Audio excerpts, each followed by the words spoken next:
갑작스러운 마주침 서울의 강남구, 햇살이 반짝이는 평화로운 오후였다. 대기업 서강그룹의 회장 정민우는 최신형 벤츠를 운전하며 도산공원을 지나고 있었다. 그는 1시간 뒤에 있을 중요한 회의를 위해 서두르고 있었지만 신호등이 붉게 변하자 차를 멈출 수밖에 없었다. 창문 너머로 도산공원의 평온한 풍경이 펼쳐졌다. 벚꽃이 만개한 나무들, 웃음 짓는 가족들, 그리고 공원 곳곳에 자리 잡은 노인들, 모든 것이 완벽한 봄날의 한 장면 같았다. 그때였다. 정민우의 귀에 어린아이의 절박한 외침이 들려왔다. 엄마가 저기 있어요. 제발 도와주세요. 민우는 처음에는 그 소리를 무시하려 했다. 이미 늦은 상태였고 아이들의 장난일 수도 있었다. 그러나 그 목소리에 담긴 순수한 공포와 절박함이 그를 멈추게 했다. 그는 천천히 고개를 돌려 소리가 나는 방향을 바라보았다. 공원 한쪽에서 약 6살쯤 되어 보이는 소년이 쓰레기통을 가리키며 울고 있었다. 소년의 옷은 구겨져 있었고 얼굴은 눈물로 젖어 있었다. 지나가는 사람들은 그저 장난기 많은 아이의 과장된 행동으로 여기며 무심하게 지나갔다. 엄마가 저기 있다고요. 누구든지 도와주세요. 소년의 외침은 더욱 절실해졌지만 아무도 멈춰 서지 않았다. 민우는 한숨을 쉬며 차에서 내렸다. 그는 자신이 왜 이러는지 이해할 수 없었지만 어떤 직감이 그를 움직이게 했다. 어디 있니, 네 엄마가? 민우가 소년에게 다가가 물었다. 소년은 민우를 보자마자 그의 비싼 정장 소매를 붙잡았다. 저기요, 저 쓰레기통 안에 엄마가 있어요. 제발 꺼내주세요. 민우는 믿기지 않는 눈으로 소년이 가리키는 대형 쓰레기통을 바라보았다. 그것은 공원의 청결을 위해 설치된 대형 분리수거함이었다. 어른 한 명이 들어갈 만큼 크기는 했지만 거기에 사람이 들어가 있다는 것은 상식적으로 이해되지 않았다. 장난치는 거니? 민우가 의심스러운 눈빛으로 물었다. 아니에요, 정말이에요. 소년의 눈에서 눈물이 쏟아졌다. 어제 밤부터 찾고 있어요. 삼촌이. 소년은 더 이상 말을 잇지 못했다. 민우는 순간 망설였다. 그는 여전히 소년의 이야기를 믿지 않았지만 무언가 그 아이의 눈빛에서 진실을 느꼈다. 오래전 그 역시 도움을 청했지만 아무도 들어주지 않았던 기억이 떠올랐다. 잠깐만 기다려. 민우는 쓰레기통 쪽으로 걸어갔다. 사실 그는 아무것도 없을 것이라 확신했지만 아이를 안심시키고 싶었다. 그는 쓰레기통의 뚜껑을 열었다. 그리고 그 순간 그의 심장이 멈추는 것 같았다. 쓰레기통 안에는 젊은 여성이 쓰러져 있었다. 그녀는 의식이 없어 보였고 얼굴과 팔에는 멍이 들어 있었다. 옷은 찢어져 있었고 추위에 떨고 있었다. 민우는 즉시 그녀를 꺼내려 했지만 너무 깊숙이 들어가 있었다. 도와주세요. 민우가 소리쳤다. 마침내 몇몇 지나가던 사람들이 멈춰 섰고 상황을 파악한 후 즉시 도움을 주었다. 민우는 즉시 벨크구에 전화를 걸었다. 구급차 보내주세요. 도산공원에 부상당한 여성이 있습니다. 소녀는 여성이 꺼내지자마자 달려와 그녀를 껴안았다. 엄마, 깨어나요. 여성은 희미하게 눈을 떴다. 그녀의 입술이 작게 움직였다. 자인호야. 민우는 그 순간을 평생 잊지 못할 것이다. 소년과 어머니가 재회하는 순간, 그리고 그 눈빛에 담긴 감사와 두려움. 구급대원들이 도착했을 때 그들은 즉시 여성을 응급처치하기 시작했다. 상태가 좋지 않네요. 즉시 병원으로 이송해야 합니다. 구급대원이 말했다. 민우는 무의식적으로 말했다. 제가 함께 가겠습니다. 그는 왜 그런 말을 했는지 스스로도 이해할 수 없었다. 그는 이 여성과 소년을 전혀 모르는 사람이었다. 하지만 무언가가 그를 이끌었다. 어쩌면 소년의 눈빛이었을지도 모른다. 또는 오래전 자신의 과거와 닮아있는 이 상황이 그를 움직이게 했을지도. 구급체 오르기 전 민우는 자신의 비서에게 전화를 걸었다. 오늘 회의는 취소해 긴급한 일이 생겼어. 비서는 놀라는 기색이 역력했다. 정민우 회장이 중요한 회의를 취소한 것은 전례 없는 일이었다. 무슨 일이십니까? 나중에 설명할게. 지금은 모든 일정을 비워줘. 구급차 안에서 소녀는 민우의 옆에 앉아 있었다. 그의 작은 손이 민우의 손을 꽉 잡았다.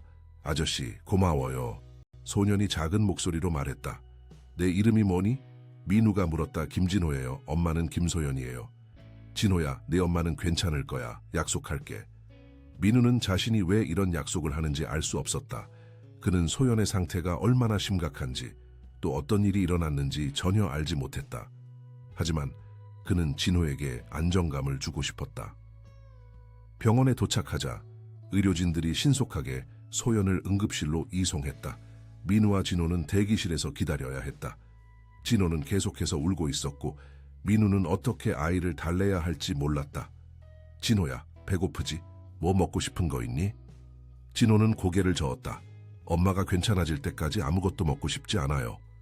민우는 이 어린아이의 강인함에 놀랐다. 그는 진호의 어깨를 감싸 안았다.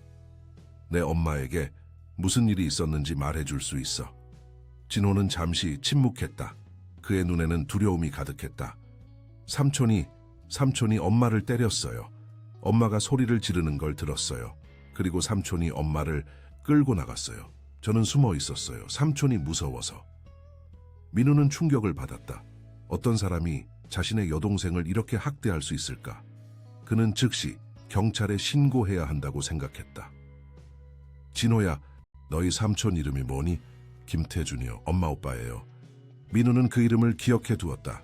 그는 자신의 스마트폰을 꺼내 그 이름을 검색했다. 놀랍게도 김태준은 서울의 유명한 부동산 개발업자였다. 많은 자선 활동으로 언론에 자주 등장하는 인물이었다. 그때 의사가 대기실로 들어왔다. 김소연 씨 가족분 계신가요? 민우와 진호가 동시에 일어났다. 네. 환자 상태가 안정됐습니다. 탈수 상태였고 저천증과 타박상이 있습니다. 하지만 생명에는 지장이 없습니다. 지금은 수면 중이니 조금 있다가 면회하실 수 있을 겁니다. 진호의 얼굴에 안도의 미소가 번졌다. 엄마가 괜찮아요. 그래, 네 엄마는 괜찮아질 거야. 의사가 미소 지으며 대답했다. 민우는 의사에게 다가가 조용히 물었다. 학대의 흔적이 있습니까? 의사는 심각한 표정으로 고개를 끄덕였다. 네, 명백한 폭행의 흔적이 있습니다. 경찰에 신고하셨나요? 아직이요. 곧 하겠습니다. 민우는 자신의 변호사에게 전화를 걸었다. 박 변호사, 긴급한 일이 생겼어. 지금 바로 강남 세브란스 병원으로 와줄 수 있어? 그리고 나서 그는 경찰에 신고했다. 그는 자신이 본 것을 자세히 설명했고 진호가 말한 내용도 전달했다. 경찰은 곧 병원에 도착할 것이라고 했다. 민우는 창밖을 바라보며 깊은 생각에 잠겼다. 그는 왜 이 낯선 여성과 아이의 일에 이렇게 깊이 관여하고 있는 것일까? 그는 충분히 자신의 길을 갈 수 있었다. 하지만 무언가가 그를 붙잡고 있었다. 어쩌면 그것은 오래전 자신의 어머니가 겪었던 고통을 떠올리게 하는 것인지도 모른다. 민우의 아버지는 폭력적인 사람이었고 어머니는 그 폭력에 시달렸다. 하지만 아무도 그들을 도와주지 않았다. 사회적 지위와 체면이라는 이름 아래 그 고통은 감춰졌다. 아저씨, 진호의 작은 목소리가 민우의 생각을 깨웠다. 저희를 도와줘서 정말 고마워요. 민우는 미소를 지었다. 아니야, 네가 용감했기 때문에 네 엄마를 구할 수 있었어. 넌 정말 대단한 아이야, 진호야. 진호는 쑥스러운 듯 웃었다. 그때 간호사가 다가왔다. 김소연, 씨가 깨어나셨습니다. 면회하실 수 있어요. 진호는 즉시 일어났고 민우는 그를 따라갔다. 병실에 들어서자 소연은 창백한 얼굴로 누워 있었다. 그녀의 얼굴과 팔에는 붕대가 감겨 있었다. 진호는 즉시 어머니에게 달려가 껴안았다. 엄마 괜찮아요? 소연은 약하게 미소 지었다. 진호야, 너 무사해서 다행이다. 그녀의 시선이 민우에게 향했다. 당신은 정민우라고 합니다. 우연히 진호를 만나 도움을 드렸습니다. 소연의 눈에 눈물이 고였다. 정말 감사합니다. 제 아들과 저를 구해주셔서. 민우는 고개를 저었다. 아닙니다. 진호가 끝까지 포기하지 않았기 때문에 가능했습니다. 그때 경찰이 병실에 들어왔다. 김소연 씨, 안녕하십니까? 저는 강남경찰서 형사과 이 형사입니다. 몸 상태가 괜찮으시다면 몇 가지 질문을 드리고 싶습니다. 소연은 불안한 눈빛으로 경찰을 바라보았다. 그녀의 손이 떨리기 시작했다. 제 오빠가 알고 있습니다. 자세히 말씀해 주시겠어요? 소연은 깊은 숨을 들이마시고 이야기를 시작했다. 저희 부모님이 돌아가신 후 가족 부동산과 유산이 저와 오빠에게 남겨졌습니다. 하지만 오빠는 모든 것을 자기 것으로 만들고 싶어 했어요. 제가 서류에 서명하길 거부하자 그가 저를 공격했습니다. 민우는 충격을 받았다. 재산 때문에 자신의 여동생을 이렇게 해치다니 어떻게 이런 일이 가능할까? 그가 저를 채태워 어딘가로 데려갔어요. 제가 정신을 잃었다가 깨어났을 때는 이미 그 쓰레기통 아니었어요. 너무 추웠고 몸을 움직일 수도 없었어요. 진호가 어떻게 저를 찾은 거죠?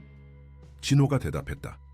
삼촌이 엄마를 데려가는 걸 봤어요. 그래서 몰래 따라갔어요. 그리고 삼촌이 엄마를 쓰레기통에 넣는 걸 봤어요. 저는 너무 무서워서 삼촌이 가길 기다렸다가 엄마를 꺼내려고 했는데 너무 무거웠어요. 그래서 도움을 청했던데 아무도 믿어주지 않았어요. 그때 이 아저씨가 도와주셨어요. 소연은 아들을 꽉 안았다. 우리 진호, 정말 고마워. 이 형사는 모든 내용을 기록했다. 김태준 씨를 체포하겠습니다. 증거를 수집하고 수사를 진행할 겁니다. 민우는 조용히 말했다. 제가 도움이 필요하시면 언제든지 말씀해 주세요. 제가 할 수 있는 모든 도움을 드리겠습니다. 소연은 감사의 눈빛으로 민우를 바라보았다. 이미 충분히 도와주셨어요. 어떻게 감사드려야 할지. 걱정 마세요. 당신과 진호의 안전이 가장 중요합니다. 민우는 자신이 왜 이렇게 깊이 관여하는지 여전히 이해할 수 없었다. 하지만 그는 이 사건이 쉽게 해결되지 않을 것임을 직감했다. 김태준은 유력한 인물이었고 그의 영향력은 상당했다. 이것은 단순한 가족 분쟁이 아니라 진실과 정의를 위한 싸움이 될 것이다. 그리고 민우는 이미 자신이 어느 편에 설 것인지 결정했다. 언론의 왜곡과 불신의 벽 다음 날 아침, 정민우는 평소보다 일찍 눈을 떴다. 그는 어젯밤 내내 김소연과 그녀의 아들 진호에 대한 생각으로 잠을 이루지 못했다. 그는 커피를 마시며 아침 뉴스를 틀었다. 오늘의 주요 뉴스입니다. 유명 부동산 개발업자 김태준 회장이 정신질환을 앓고 있는 여동생의 실종에 대해 애타는 심정을 토로했습니다. 민우는 커피잔을 내려놓았다. 화면에는 김태준이 기자들 앞에서 눈물을 흘리는 모습이 비춰지고 있었다. 제 여동생은 심각한 정신질환을 앓고 있습니다. 어제 저녁 그녀가 갑자기 집을 나갔고 지금까지 돌아오지 않고 있습니다. 소연이는 때때로 현실과 환상을 구분하지 못합니다. 자해 행동도 보인 적이 있어 매우 걱정됩니다. 어디서든 제 여동생을 보신 분은 즉시 연락해 주시기 바랍니다. 민우는 분노로 떨리는 손으로 리모컨을 집어 텔레비전을 껐다. 그는 즉시 전화기를 들어 병원에 연락했다. 네, 김소연 씨 병실입니다만 현재 면회가 제한되어 있습니다. 간호사가 말했다. 무슨 일이 있나요? 민우가 물었다. 경찰과 의료진만 출입이 허용됩니다. 자세한 내용은 말씀드릴 수 없습니다. 민우는 즉시 옷을 갈아입고 병원으로 향했다. 병원 로비에 도착했을 때 그는 이미 여러 기자들이 모여 있는 것을 발견했다. 그들은 누군가를 둘러싸고 질문을 쏟아붓고 있었다. 민우는 그 중심에 김태준이 서 있는 것을 보았다. 네, 제 여동생은 몇 년 전부터 심각한 조현병을 앓고 있었습니다. 부모님의 갑작스러운 사고 이후 증상이 더 악화되었습니다. 저희 가족은 그녀를 돕기 위해 최선을 다했지만 그녀는 종종 저를 가해자로 착각하고 피해망상에 빠지곤 했습니다. 민우는 믿을 수 없는 표정으로 그 광경을 지켜보았다. 김태준은 완벽한 연기를 하고 있었다. 그의 눈에는 진심 어린 걱정이 담겨 있는 것 같았고 목소리는 감정으로 떨리고 있었다. 제 여동생이 자신을 해칠까 매우 걱정됩니다. 의사 선생님들께서 적절한 치료를 제공해 주시길 바랍니다. 민우는 참을 수 없는 분노를 느꼈다. 그는 김태준에게 다가가려 했지만 그 순간 누군가가 그의 팔을 잡았다. 정 회장님, 여기서 뵙네요. 그것은 민우의 변호사 박준호였다. 잠깐 얘기 좀 할 수 있을까요? 박준호는 민우를 한쪽으로 이끌었다. 상황이 복잡해졌습니다. 김태준 씨가 여동생의 정신건강 문제를 공개적으로 주장하고 있어요. 그는 이미 소연 씨의 주치의라고 주장하는 정신과 의사의 진단서도 제출했습니다. 그게 말이 됩니까? 소연 씨는 분명히 폭행당했어요. 민우가 화를 내며 말했다. 문제는 그녀의 상처를 자해로 설명하는 의학적 의견이 제시되었다는 겁니다. 게다가 김태준은 법원에 여동생의 정신건강을 이유로 한 강제 입원 명령과 임시 후견인 지정을 신청했습니다. 말도 안 됩니다. 소연 씨는 멀쩡해요. 그리고 진호의 증언도 있습니다. 6살 아이의 증언은 법적으로 큰 무게를 갖기 어렵습니다. 특히 어머니의 망상에 영향을 받았을 가능성이 제기된다면요. 민우는 손을 들어 머리카락을 쓸어 올렸다. 그럼 우리가 할 수 있는 일은 무엇입니까? 일단 김소연 씨를 만나 정확한 상황을 파악해야 합니다. 그리고 독립적인 정신과 의사의 평가를 받도록 해야 합니다. 두 사람이 대화하고 있을 때 민우는 복도 끝에서 작은 소년이 경비원과 이야기하는 것을 보았다. 그것은 진호였다. 진호야. 민우가 소년에게 다가갔다. 진호는 눈물에 젖은 얼굴로 민우를 올려다보았다. 민우 아저씨, 엄마를 못 보게 해요. 그리고 삼촌이 저를 데려가려고 해요. 민우는 충격을 받았다. 뭐라고? 경찰이 아까 왔었어요. 삼촌이 저를 데려가야 한대요. 엄마가 아프대요. 하지만 거짓말이에요. 엄마는 아프지 않아요. 민우는 진호의 어깨를 부드럽게 잡았다. 걱정하지 마, 진호야. 내가 도와줄게. 그는 박준호를 바라보았다. 어떻게 해야 합니까? 아동보호 서비스가 임시로 아이를 보호하게 될 겁니다. 하지만 가까운 친척이 있다면 그쪽으로 아이를 보낼 가능성이 높습니다. 그러면 김태준에게 보내진다는 거잖아요. 민우가 소리쳤다. 법적으로는 그가 가장 가까운 혈족이니까요. 민우는 잠시 생각에 잠겼다. 그는 자신이 왜 이렇게까지 관여하는지 여전히 이해할 수 없었지만 이 어린 소년을 그 위험한 남자에게 보낼 수는 없었다. 제가 임시 보호자가 될 수 있을까요? 박준호는 놀란 표정을 지었다. 정말입니까? 그건 상당한 책임이 따르는 결정인데요. 알고 있습니다. 하지만 진호가 안전하게 있을 곳이 필요합니다. 그리고 제가 도울 수 있다면 돕고 싶습니다. 박준호는 한숨을 쉬었다. 시도는 해볼 수 있습니다. 하지만 법원을 설득하기 쉽지 않을 거예요. 당신은 혈연 관계도 없고 아이와 알게 된 지도 얼마 되지 않았으니까요. 민우는 결심한 듯 고개를 끄덕였다. 그래도 시도해봅시다. 그는 진호에게 미소를 지었다. 진호야, 잠시 내 집에서 지내는 것 어때? 진호의 눈이 커졌다. 정말요? 하지만 엄마는요? 내 엄마가 병원에서 나올 수 있게 우리가 도울 거야. 그때까지 네가 안전하게 있을 곳이 필요해. 진호는 잠시 생각하더니 고개를 끄덕였다. 알겠어요. 하지만 엄마를 자주 볼 수 있어야 해요. 물론이지. 매일 병원에 올 수 있게 해줄게. 박준호는 즉시 법적 절차를 시작했다. 그는 민우의 명성과 사회적 지위를 이용해 긴급 청문회를 신청했다. 놀랍게도 판사는 진호의 임시보호에 관한 결정을 내리기 전까지 민우가 임시로 진호를 돌볼 수 있도록 허락했다. 한편 김소연의 병실 앞에는 경찰이 지키고 있었다. 민우는 그들에게 다가갔다. 안녕하세요. 제가 어제 김소연 씨를 발견한 사람입니다. 그녀를 잠시 볼 수 있을까요? 경찰은 고개를 저었다. 죄송합니다만 현재 면회가 제한되어 있습니다. 김태준 씨의 요청으로 의료진과 경찰만 출입이 허용됩니다. 민우는 불안함을 느꼈다. 그녀의 상태는 어떻습니까? 말씀드릴 수 없습니다. 민우가 더 이야기하려는 순간 병실 문이 열리고 의사 한 명이 나왔다. 그는 민우를 무시하고 지나가려 했지만 민우는 그를 불러 세웠다. 선생님, 잠시만요. 김소연 씨의 상태가 어떤지 알 수 있을까요? 의사는 차갑게 대답했다. 환자의 정보는 가족에게만 제공됩니다. 제가 어제 그녀를 발견했습니다. 그리고 지금 그녀의 아들이 저와 함께 있습니다. 의사는 잠시 민우를 바라보았다. 당신이 정민우 씨군요. 환자가 당신에 대해 말했습니다. 민우는 희망을 느꼈다. 그렇습니다. 그녀를 볼 수 있을까요? 불가능합니다. 환자는 현재 정신과적 평가를 받고 있습니다. 김태준 씨가 제출한 서류에 따르면 그녀는 심각한 망상장애와 자해 경향이 있습니다. 민우는 분노를 느꼈다. 그건 거짓입니다. 그녀는 폭행을 당했어요. 의사는 냉정하게 대답했다. 그것은 의학적 평가의 문제입니다. 이제 실례하겠습니다. 의사가 떠난 후 민우는 좌절감을 느꼈다.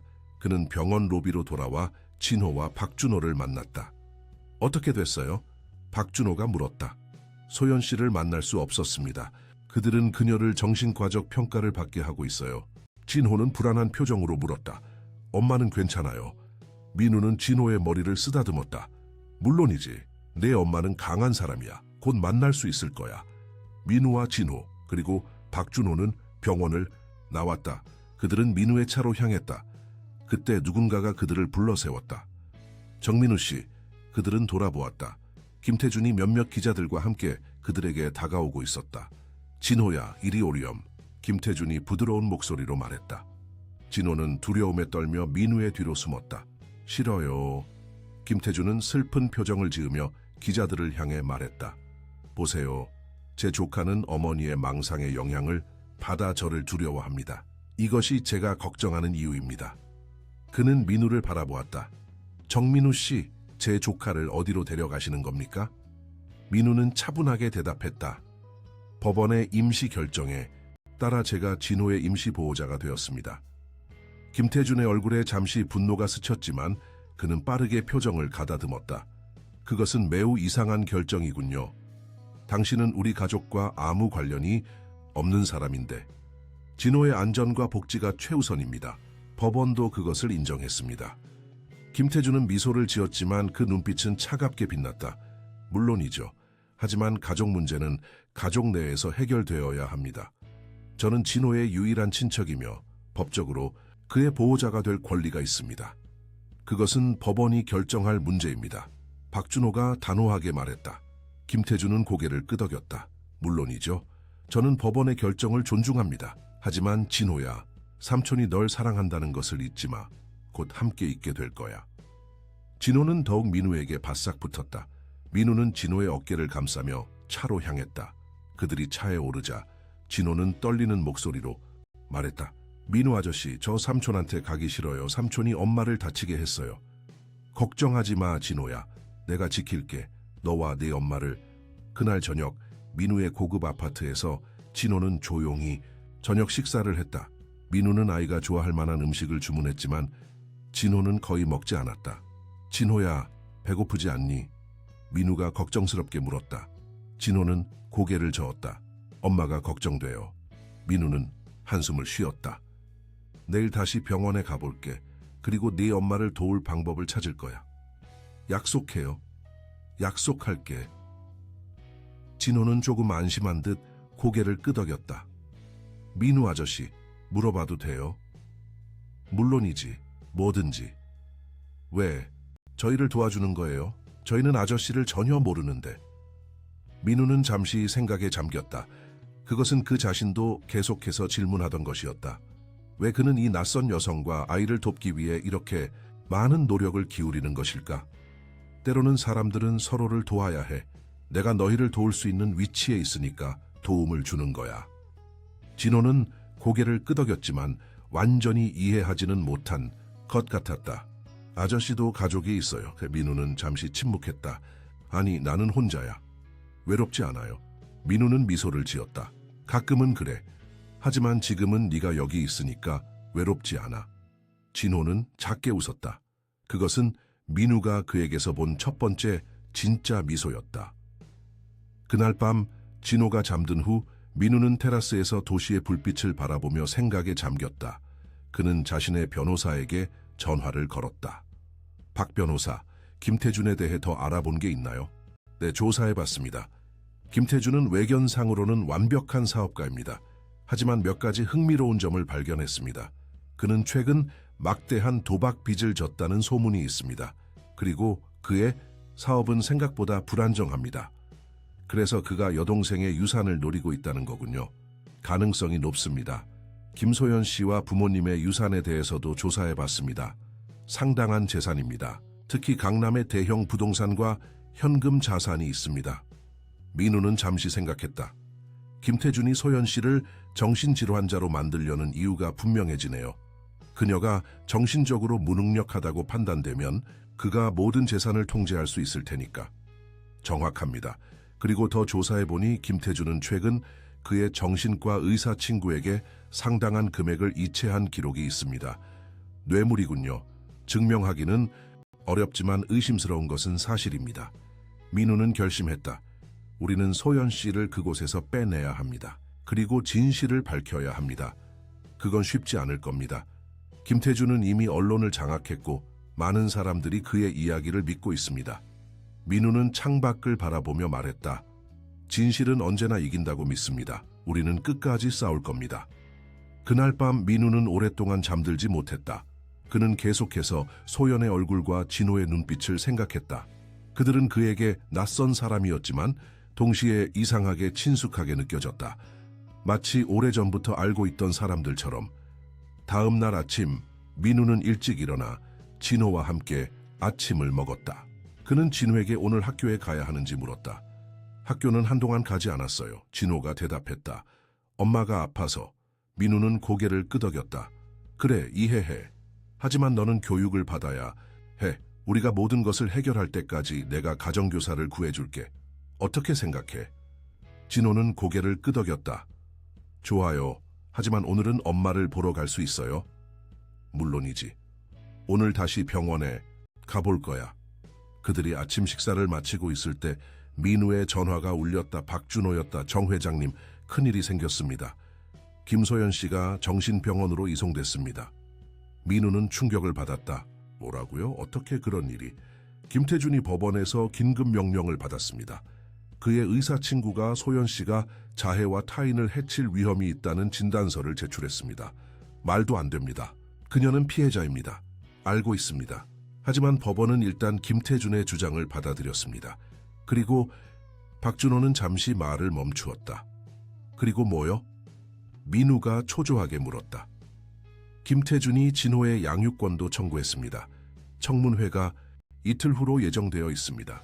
민우는 깊은 한숨을 내쉬었다. 그는 진호가 자신의 대화를 듣지 않도록 다른 방으로 이동했다. 진호를 그에게 보낼 수는 없습니다. 그는 위험한 사람이에요. 동의합니다. 하지만 법적으로는 김태준이 유리합니다. 그는 혈연 관계가 있는 유일한 친척이니까요. 민우는 결단력 있는 목소리로 말했다. 그럼 우리는 더 강력한 증거가 필요합니다. 소연 씨가 있는 병원이 어디입니까? 서울국립정신건강센터입니다. 하지만 면회가 철저히 제한되어 있습니다. 방법을 찾아보겠습니다. 그리고 김태준의 과거에 대해 더 자세히 조사해 주세요. 그의 약점을 찾아야 합니다. 민우는 전화를 끊고 거실로 돌아왔다. 진호는 텔레비전을 보고 있었다. 화면에는 다시 한번 김태준의 얼굴이 비춰지고 있었다. 저는 오직 제 여동생의 건강과 제 조카의 안전만을 생각하고 있습니다. 소연이는 적절한 치료를 받고 있고 저는 진호를 위한 안정적인 가정을 제공할 것입니다. 진호는 두려운 눈으로 화면을 바라보고 있었다. 민우는 재빨리 채널을 바꾸었다. 진호야, 오늘 병원에 가서 네 엄마를 만나볼게. 그리고 걱정하지 마, 내가 너를 지킬 거야. 진호는 민우를 올려다보았다. 정말요? 약속하실 수 있어요. 민우는 진지하게 고개를 끄덕였다. 약속할게. 네가 안전하게 네 엄마와 함께 있을 수 있도록 내가 최선을 다할게. 진호의 눈에 희망의 빛이 돌아왔다. 그는 민우에게 달려와 안겼다. 민우는 놀라움을 감추지 못했지만 곧 따뜻하게 진호를 안아주었다. 그는 이 작은 소년과 그의 어머니를 지키기 위해 무엇이든 할 것이다.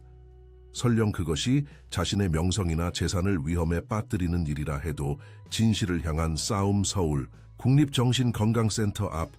민우는 차 안에서 병원 입구를 바라보고 있었다. 그는 어떻게 소연을 만날 수 있을지 고심하고 있었다. 박준호의 말대로 김태준은 소연의 면회를 철저히 제한하고 있었다. 가족만이 허락을 받을 수 있었고 그마저도 김태준의 승인이 필요했다. 뭔가 방법이 있을 거야. 민우는 중얼거렸다. 그때 그의 전화가 울렸다. 발신자 번호는 익숙하지 않았다. 여보세요? 정민우 씨입니까?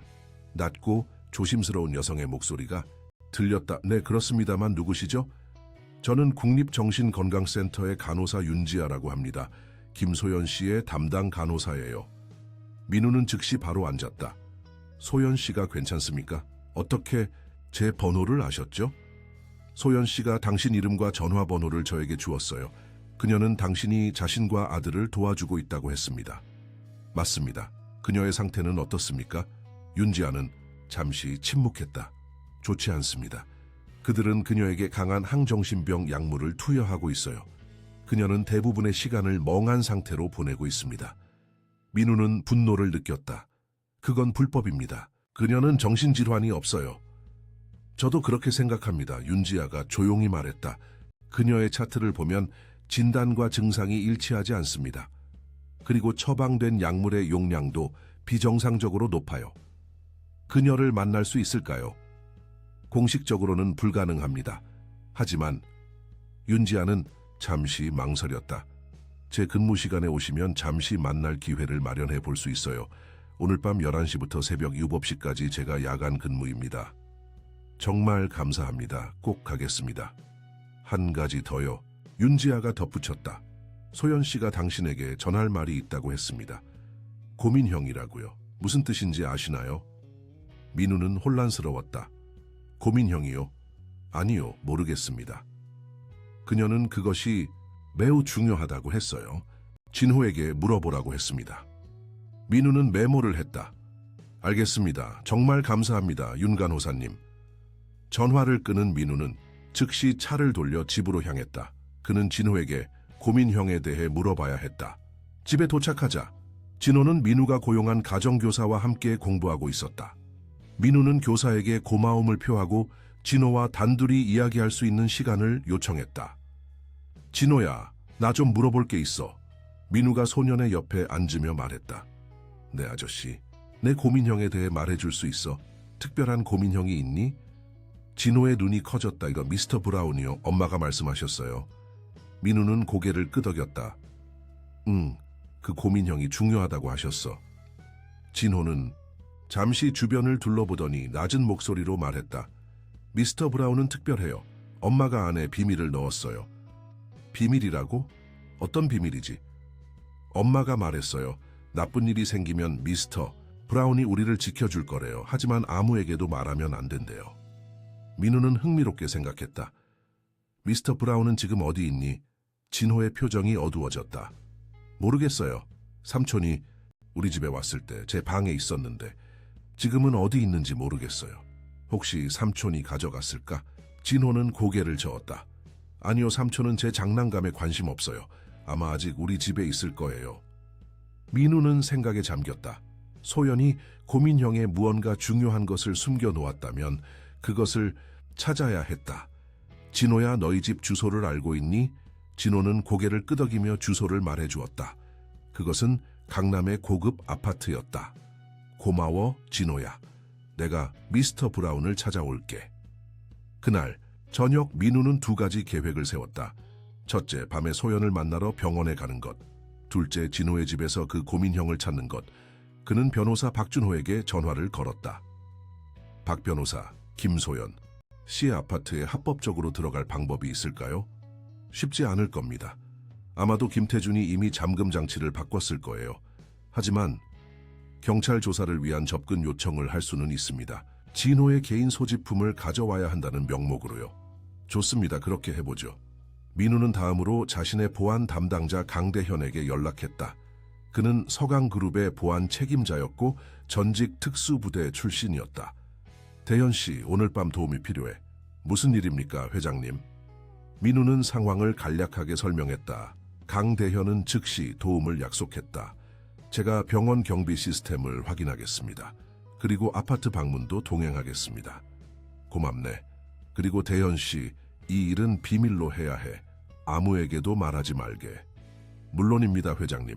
밤 10시 30분, 민우와 강대현은 국립정신건강센터 근처에 주차했다. 그들은 병원 뒤편의 직원 전용 출입구를 향해 걸어갔다. 윤지아 간호사가 그곳에서 그들을 기다리고 있었다. 빨리요. 그녀가 조용히 말했다. 지금은 환자들이 모두 취침 시간이라 복도가 조용합니다. 하지만 15분 후면 다른 직원이 순찰을 돌 거예요. 그들은 조용히 복도를 따라 걸었다. 윤지아는 그들을 폐쇄의 병동으로 안내했다. 그녀는 카드키를 사용해 문을 열었다. 소연 씨는 331호실에 있습니다. 10분만 드릴 수 있어요. 민우는 고맙다는 눈짓을 하며 병실로 들어갔다. 강대현은 문 밖에서 경계를 서기로 했다. 병실은 어두웠고 창문에는 철창이 있었다. 침대 위에는 소연이 누워 있었다. 민우는 그녀에게 다가갔다. 소연 씨, 저예요. 정민우입니다. 소연은 천천히 눈을 떴다. 그녀의 눈은 초점이 흐려져 있었다. 민우 씨? 네, 제가 왔어요. 괜찮으세요? 소연은 힘겹게 자세를 바꿨다. 약이 너무 강해요. 생각하기가 힘들어요. 민우는 그녀의 손을 잡았다. 걱정 마세요. 제가 당신을 여기서 꺼내드릴게요. 아, 진호는 괜찮아요? 네, 진호는 지금 제 집에 있어요. 안전해요. 소연의 눈에 안도의 빛이 스쳤다. 다행이에요. 오빠가 진호를 데려가면 안 돼요. 데려가지 못하게 할게요. 약속합니다. 소연은 민우의 손을 꽉 잡았다. 고민형 찾았어요. 아직이요. 오늘 밤 찾으러 갈 거예요. 그 안에 뭐가 있나요? 소연은 작은 목소리로 말했다. 녹음기. 오빠가 모든 걸 자백하는 녹음이 있어요. 민우는 놀랐다.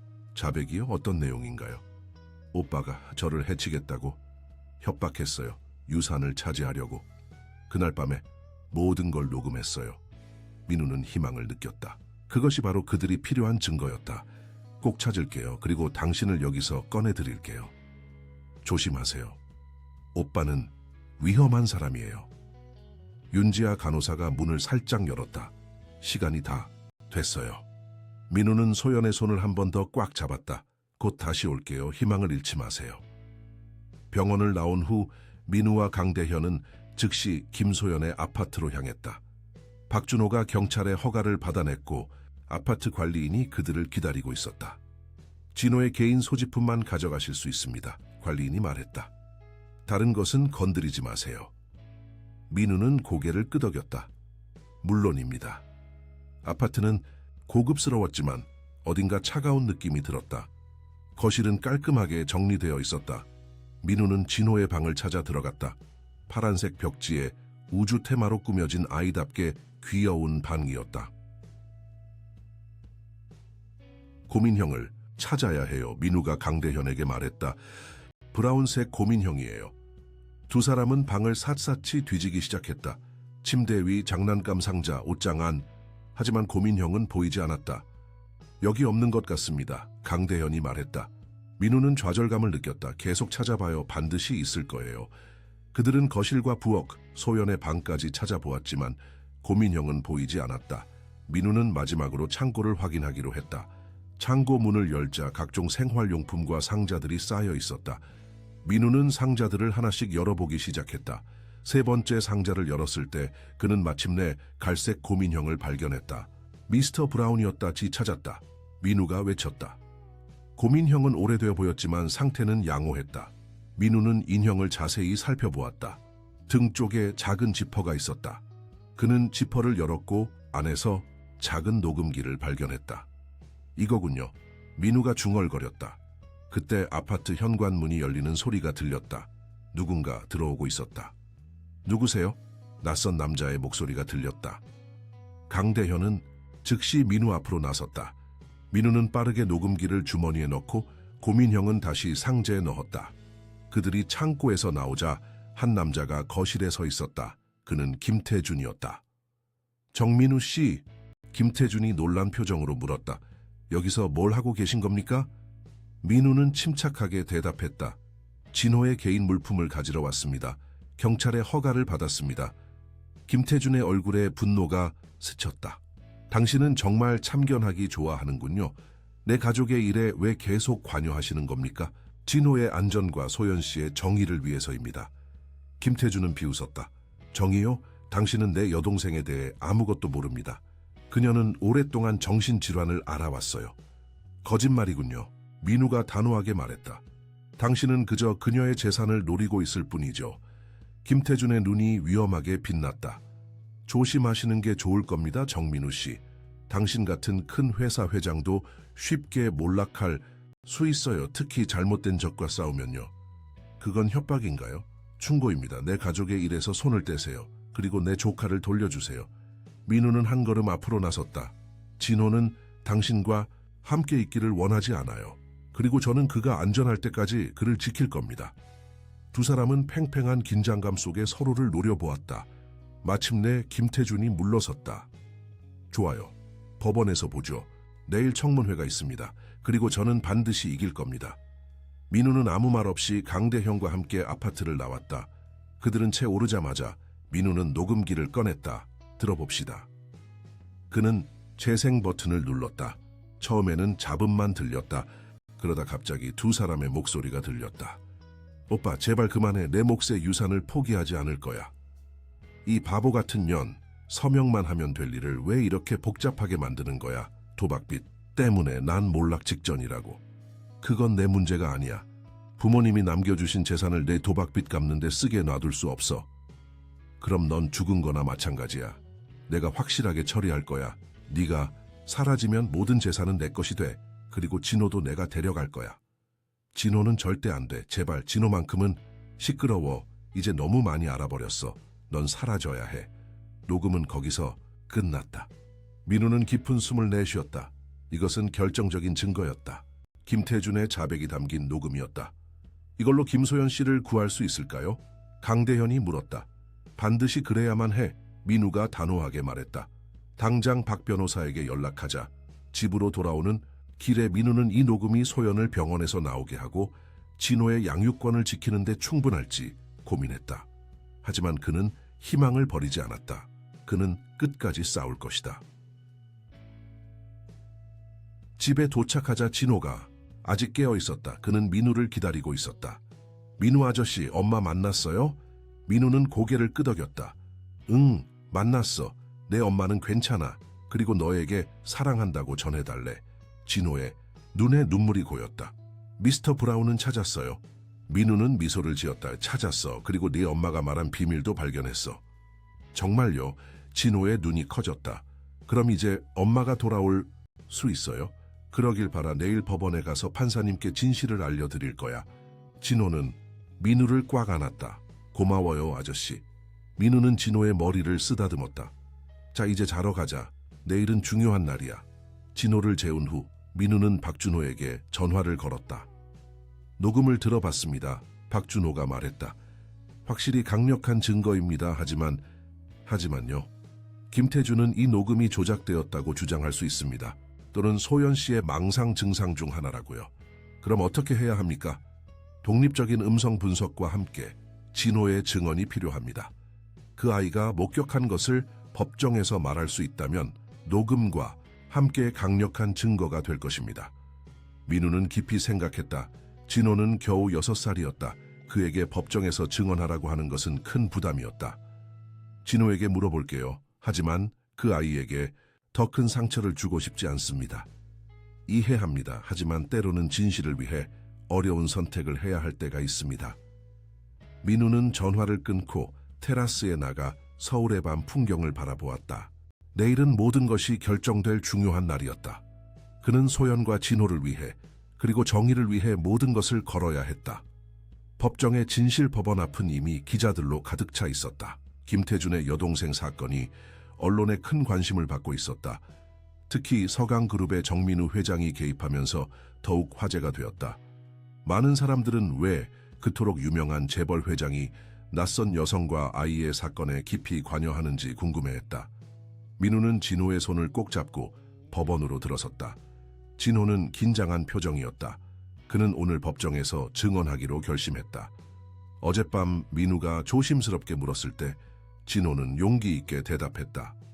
엄마를 구하기 위해서라면 할 수 있어요. 민우는 이 어린 소년의 용기에 감동받았다. 겨우 6살 아이가 이토록 강한 의지를 보이다니. 법정 안으로 들어서자 이미 많은 사람들이 자리를 잡고 있었다. 맞은편에는 김태준이 자신의 변호사들과 함께 앉아 있었다. 그는 민우와 진호를 보자 차가운 미소를 지었다. 박준호가 다가와 민우의 어깨를 두드렸다. 준비됐습니까? 민우는 고개를 끄덕였다. 네. 증거는 다 준비됐습니까? 네, 녹음 파일은 검증됐고 음성 분석 결과도 있습니다. 그리고 윤지아 간호사도 증인으로 출석할 예정입니다. 좋습니다. 그들이 자리에 앉자 판사가 입장했다. 지금부터 김진호 미성년자의 양육권 및 김소연 씨의 강제 입원 적법성에 관한 심리를 시작하겠습니다. 김태준의 변호사가 먼저 발언권을 얻었다. 존경하는 판사님, 저희 의뢰인 김태준 씨는 여동생 김소연 씨의 정신 건강을 심각하게 우려하고 있습니다. 소연 씨는 수년간 망상 장애와 편집증을 앓아왔으며 최근에는 자해 행동까지 보이고 있습니다. 그녀의 아들 진호의 안전을 위해 김태준 씨는 임시 양육권을 신청했습니다. 또한 소연 씨의 건강을 위해 계속된 치료가 필요하다고 판단됩니다. 변호사는 의사의 진단서와 소연의 과거 치료 기록이라고 주장하는 서류들을 제출했다. 그런 다음 그는 정신과 의사 한 명을 증인으로 불렀다. 김 교수님, 김소연 씨를 진찰하셨습니까? 네, 그녀가 병원에 입원한 후 진찰했습니다. 그녀의 상태는 어떻습니까? 그녀는 심각한 망상 장애를 보입니다. 특히 오빠가 자신을 해치려 한다는 피해 망상이 두드러집니다. 또한 자신의 상처가 다른 사람에 의한 것이라고 주장하는데 이는 전형적인 현실 왜곡입니다. 민우는 분노로 주먹을 꽉 쥐었다. 이 의사는 분명히 김태준에게 매수된 것이 틀림없었다. 박준호는 민우의 팔을 잡아 진정시켰다. 반대 신문 기회가 있을 겁니다. 침착하세요. 김태준의 변호사는 계속해서 소연의 정신 상태가 불안정하다는 주장을 펼쳤다. 그는 소연이 과거에도 비슷한 망상을 보였다는 친구들의 증언을 제시했다. 그리고 마지막으로 김태준 자신이 증언대에 섰다. 태준 씨, 여동생과의 관계는 어떻습니까? 김태준은 슬픈 표정을 지으며 대답했다. 저는 항상 소연이를 사랑하고 보호하려 노력했습니다. 부모님이 돌아가신 후 저는 그녀의 유일한 가족으로서 책임감을 느꼈습니다. 하지만 그녀의 정신 상태가 점점 악화되면서 저를 적으로 여기기 시작했습니다. 진호에 대해서는 어떻게 생각하십니까? 진호는 제 조카이자 이제는 제가 돌봐야 할 가족입니다. 그의 어머니가 치료를 받는 동안 제가 안정적인 환경을 제공하고 싶습니다. 김태준의 증언이 끝나고 이제 민우 측의 차례였다. 박준호가 일어났다. 판사님, 저희는 김소연 씨가 정신질환을 앓고 있다는 주장이 완전한 거짓임을 증명하겠습니다. 그녀는 오히려 김태준 씨에 의해 피해를 입었으며 이번 사건은 그가 여동생의 재산을 차지하기 위한 계획적인 음모입니다. 박준호는 첫 증인으로 윤지아 간호사를 불렀다. 윤 간호사님, 김소연 씨의 상태에 대해 말씀해 주시겠습니까? 윤지아는 떨리는 목소리로 말했다. 소연 씨는 입원 당시 어떠한 정신질환의 증상도 보이지 않았습니다. 오히려 그녀는 명료하고 일관된 대화가 가능했습니다. 하지만 강제로 투여된 약물로 인해 현재는 정상적인 상태가 아닙니다. 그녀의 의료 기록에는 어떻게 되어 있습니까? 공식 기록과 실제 증상이 일치하지 않습니다. 또한 처방된 약물의 용량이 비정상적으로 높았습니다. 김태준의 변호사가 반발했다. 이해 있습니다. 간호사는 의학적 진단을 내릴 자격이 없습니다. 판사가 개입했다. 간호사님은 자신이 관찰한 사실만 말씀해 주십시오. 윤지아는 고개를 끄덕였다. 제가 본 바로는 소연 씨는 정신질환자가 아닙니다. 그녀는 피해자입니다. 다음으로 박준호는 음성 분석 전문가를 증인으로 불렀다. 전문가는 녹음된 김태준의 목소리가 실제 그의 목소리와 일치한다는 분석 결과를 제시했다. 이제 핵심 증거를 제출하겠습니다. 박준호가 말했다. 이것은 김소연 씨가 녹음한 오빠와의 대화입니다. 법정에 녹음이 재생되었다. 김태준이 소연을 위협하고 그녀의 재산을 차지하려는 계획을 드러내는 내용이었다. 법정은 충격에 휩싸였다. 김태준은 창백해진 얼굴로 자리에서 일어났다. 이건 조작된 녹음입니다. 저는 그런 말을 한 적이 없어요. 판사가 그에게 자리에 앉으라고 지시했다. 이 녹음은 김소연 씨의 아들 진호의 고민형 안에서 발견되었습니다. 박준호가 설명했다. 소연 씨는 위험을 예감하고 이 증거를 보존하기 위해 그곳에 숨겨놓았습니다. 법정은 술렁였다. 김태준의 변호사들은 서로 빠르게 속삭였다. 그들은 분명히 이 증거에 대비하지 못했다. 마지막으로 박준호가 말했다. 저희는 직접 목격자의 증언을 듣고 싶습니다. 김진호 군을 증인으로 부르겠습니다. 진호가 떨리는 다리로 증인석에 앉았다. 그는 너무 작아서 거의 보이지 않을 정도였다. 판사는 진호의 나이를 고려해 좀 더 편안한 환경에서 질문하기로 했다. 진호야, 박준호가 부드럽게 물었다. 그날 밤에 무슨 일이 있었는지 기억나니? 진호는 고개를 끄덕였다. 네, 엄마와 삼촌이 크게 다투고 있었어요. 삼촌이 화를 많이 내고 있었어요. 무슨 말을 했는지 기억나니? 삼촌이 엄마에게 종이에 서명하라고 했어요. 엄마가 거부하자 삼촌이 엄마를 때리기 시작했어요. 진호의 눈에 눈물이 고였다. 저는 너무 무서워서 옷장에 숨었어요. 그리고 삼촌이 엄마를 끌고 나갔어요. 그 다음에 어떻게 했니? 삼촌을 따라갔어요. 삼촌이 엄마를 차에 태우고 어디론가 갔어요. 저는 다른 차를 타고 따라갔어요. 다른 차라고? 박준호가 놀라서 물었다. 네, 아저씨가 항상 우리 집 앞에 주차해 놓는 차요. 저는 그 아저씨에게 도움을 청했어요. 그 아저씨가 저를 태우고 삼촌을 따라갔어요. 민우는 이 새로운 정보에 놀랐다. 진호가 다른 사람의 도움을 받았다는 것은 처음 듣는 이야기였다. 그 아저씨가 누군지 알고 있니? 박준호가 물었다. 이진섭 아저씨요. 우리 집 경비원이에요. 박준호는 민우를 바라보았다. 이것은 그들이 알지 못했던 새로운 증인이었다. 민우는 즉시 강대현에게 문자를 보내 이진섭을 찾아달라고 요청했다. 그래서 어디로 갔니? 박준호가 다시 물었다. 공원이요. 삼촌이 엄마를 쓰레기통에 넣었어요. 저는 그걸 봤어요. 진호의 목소리가 떨렸다. 이진섭 아저씨가 신고하려고 했는데 갑자기 다른 사람들이 와서 이진섭 아저씨를 때렸어요. 저는 숨었어요. 그리고 그 사람들이 다 가고 나서 엄마를 구하려고 했는데 너무 무거웠어요. 진호의 증언은 법정을 침묵에 빠뜨렸다. 어린아이의 입에서 나오는 충격적인 진실에 모두가 말을 잃었다. 진호야, 정말 용감했구나. 박준호가 말했다. 그 다음에는 어떻게 했니? 사람들에게 도움을 청했어요. 하지만 아무도 믿어주지 않았어요. 그때 민우 아저씨가 왔어요. 김태준의 변호사가 일어났다. 이에 있습니다. 이 아이의 증언은 신뢰할 수 없습니다. 그는 어머니의 망상에 영향을 받았을 가능성이 높습니다. 판사는 이 일을 기각했다. 아이의 증언은 명확하고 일관성이 있습니다. 계속하십시오. 바로 그때 법정 문이 열리고 강대현이 다른 남자와 함께 들어왔다. 그는 민우에게 고개를 끄덕였다. 박준호가 즉시 반응했다. 판사님, 새로운 증인이 도착했습니다. 진호의 증언을 뒷받침할 사람입니다. 판사는 잠시 고민하더니 새 증인의 출석을 허락했다. 이진섭이 증인석에 앉았다. 이진섭 씨, 당신은 김소연 씨의 아파트 경비원이죠? 박준호가 물었다네. 맞습니다. 그날 밤에 무슨 일이 있었는지 말씀해 주시겠습니까? 이진섭은 깊은 숨을 들이마셨다. 그날 밤 저는 평소처럼 근무 중이었습니다. 갑자기 김태준 씨가 화가 난 상태로 건물에 들어왔어요. 그는 소연 씨의 집으로 올라갔고 얼마 후 큰 소리가 들렸습니다. 저는 무슨 일인지 확인하러 올라갔지만 태준 씨가 모든 것이 괜찮다고 했어요. 그 후에 어떻게 되었나요? 1시간 정도 후 태준 씨가 소연 씨를 거의 끌다시피 데리고 나왔습니다. 소연 씨는 의식이 희미해 보였어요. 저는 뭔가 잘못됐다고 느꼈지만 개입할 권한이 없었습니다. 진호는요?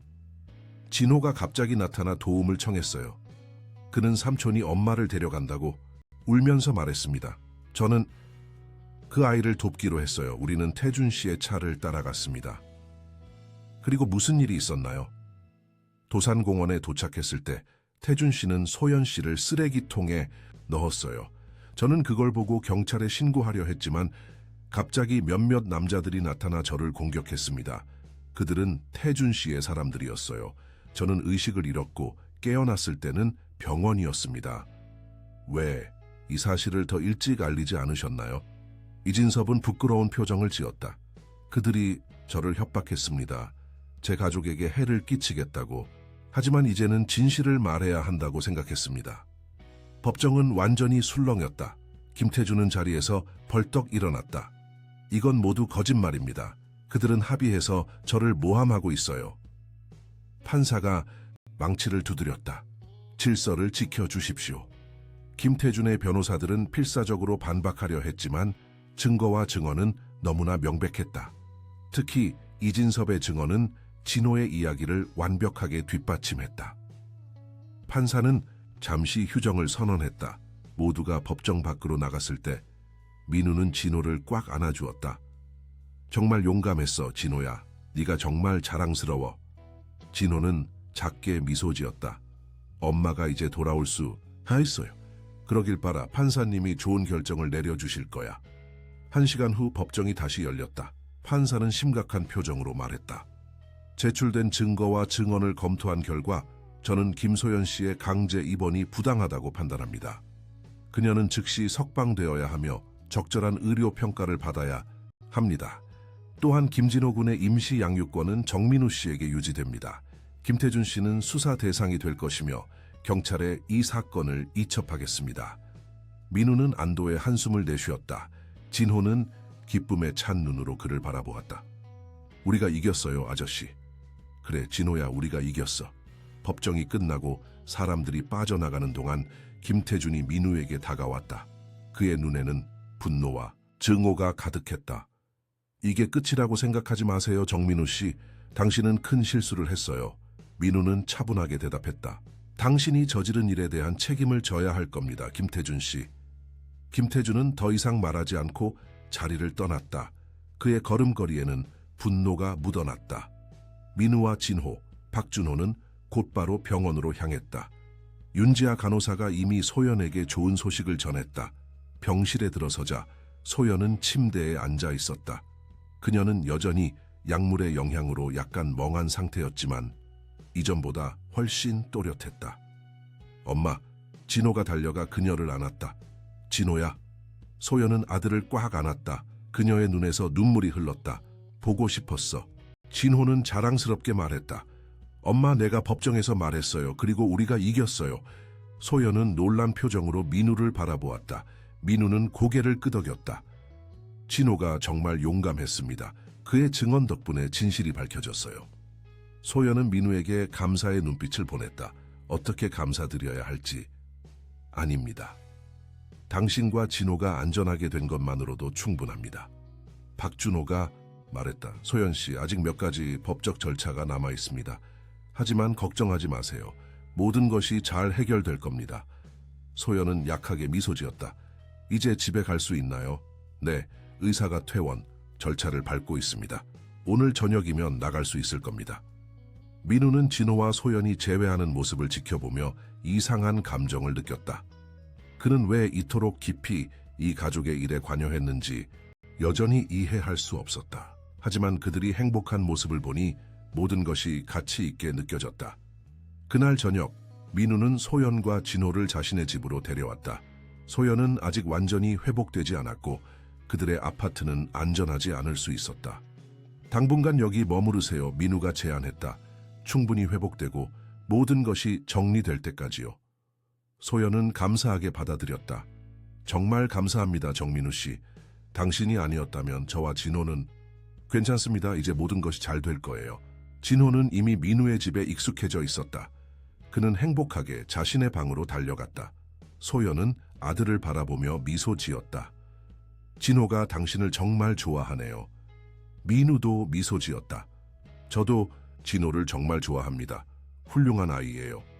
왜 저희를 도와주셨나요? 소연이 문득 물었다.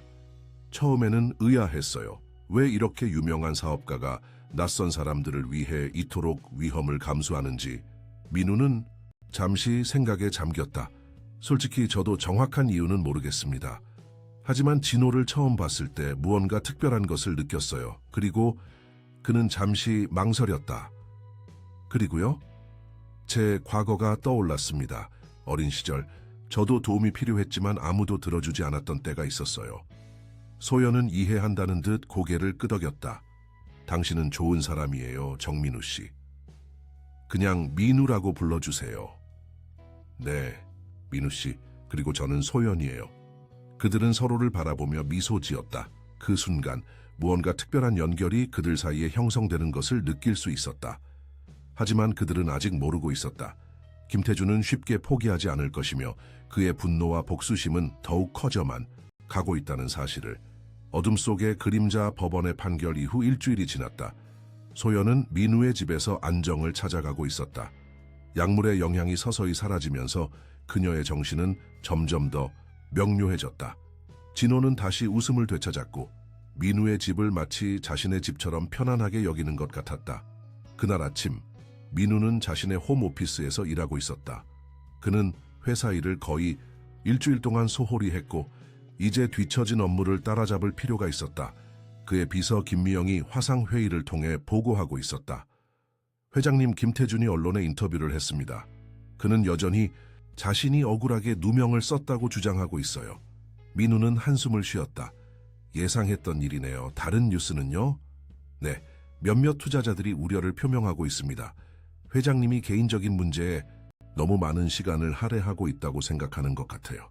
그들에게 곧 정상적인 업무로 돌아갈 것이라고 전해주세요.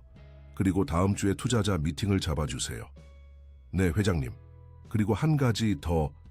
미영은 잠시 망설였다.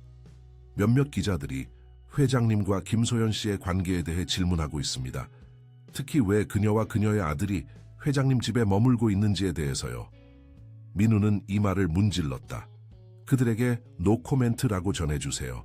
이것은 개인적인 문제입니다. 네, 알겠습니다. 화상회의가 끝나고 민우는 창밖을 바라보았다. 서울의 스카이라인이 아침 햇살에 빛났다.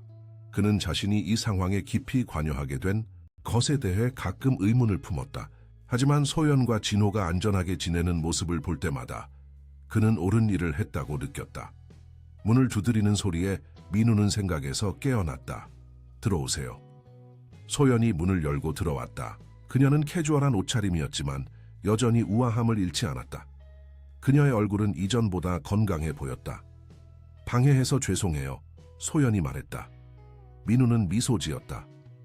아니에요. 일은 언제든지 기다릴 수 있어요. 무슨 일인가요? 저 이야기하고 싶은 게 있어요. 소연은 조심스럽게 민우의 책상 앞 의자에 앉았다. 저와 진호 때문에 당신이 곤란해지고 있다고 들었어요. 민우는 놀랐다. 어디서 들으셨어요? 뉴스요. 인터넷에서 기사를 봤어요. 소연은 눈을 내렸다. 민우 씨, 당신은 이미 충분히 도와주셨어요. 이제 저희는 떠나야 할 것 같아요. 무슨 말씀이세요? 아직 안전하지 않아요. 김태주는 여전히 밖에 있고 그가 포기했다고 생각하지 않습니다. 하지만 당신의 평판이 손상되고 있어요. 사람들은 당신이 왜 낯선 여자와 아이를 위해 이토록 나서는지 의아해하고 있어요. 소연의 목소리가 떨렸다. 심지어 우리가 특별한 관계라는 루머까지 있어요. 민우는 한숨을 쉬었다. 그는 그런 소문이 돌고 있다는 것을 알고 있었다.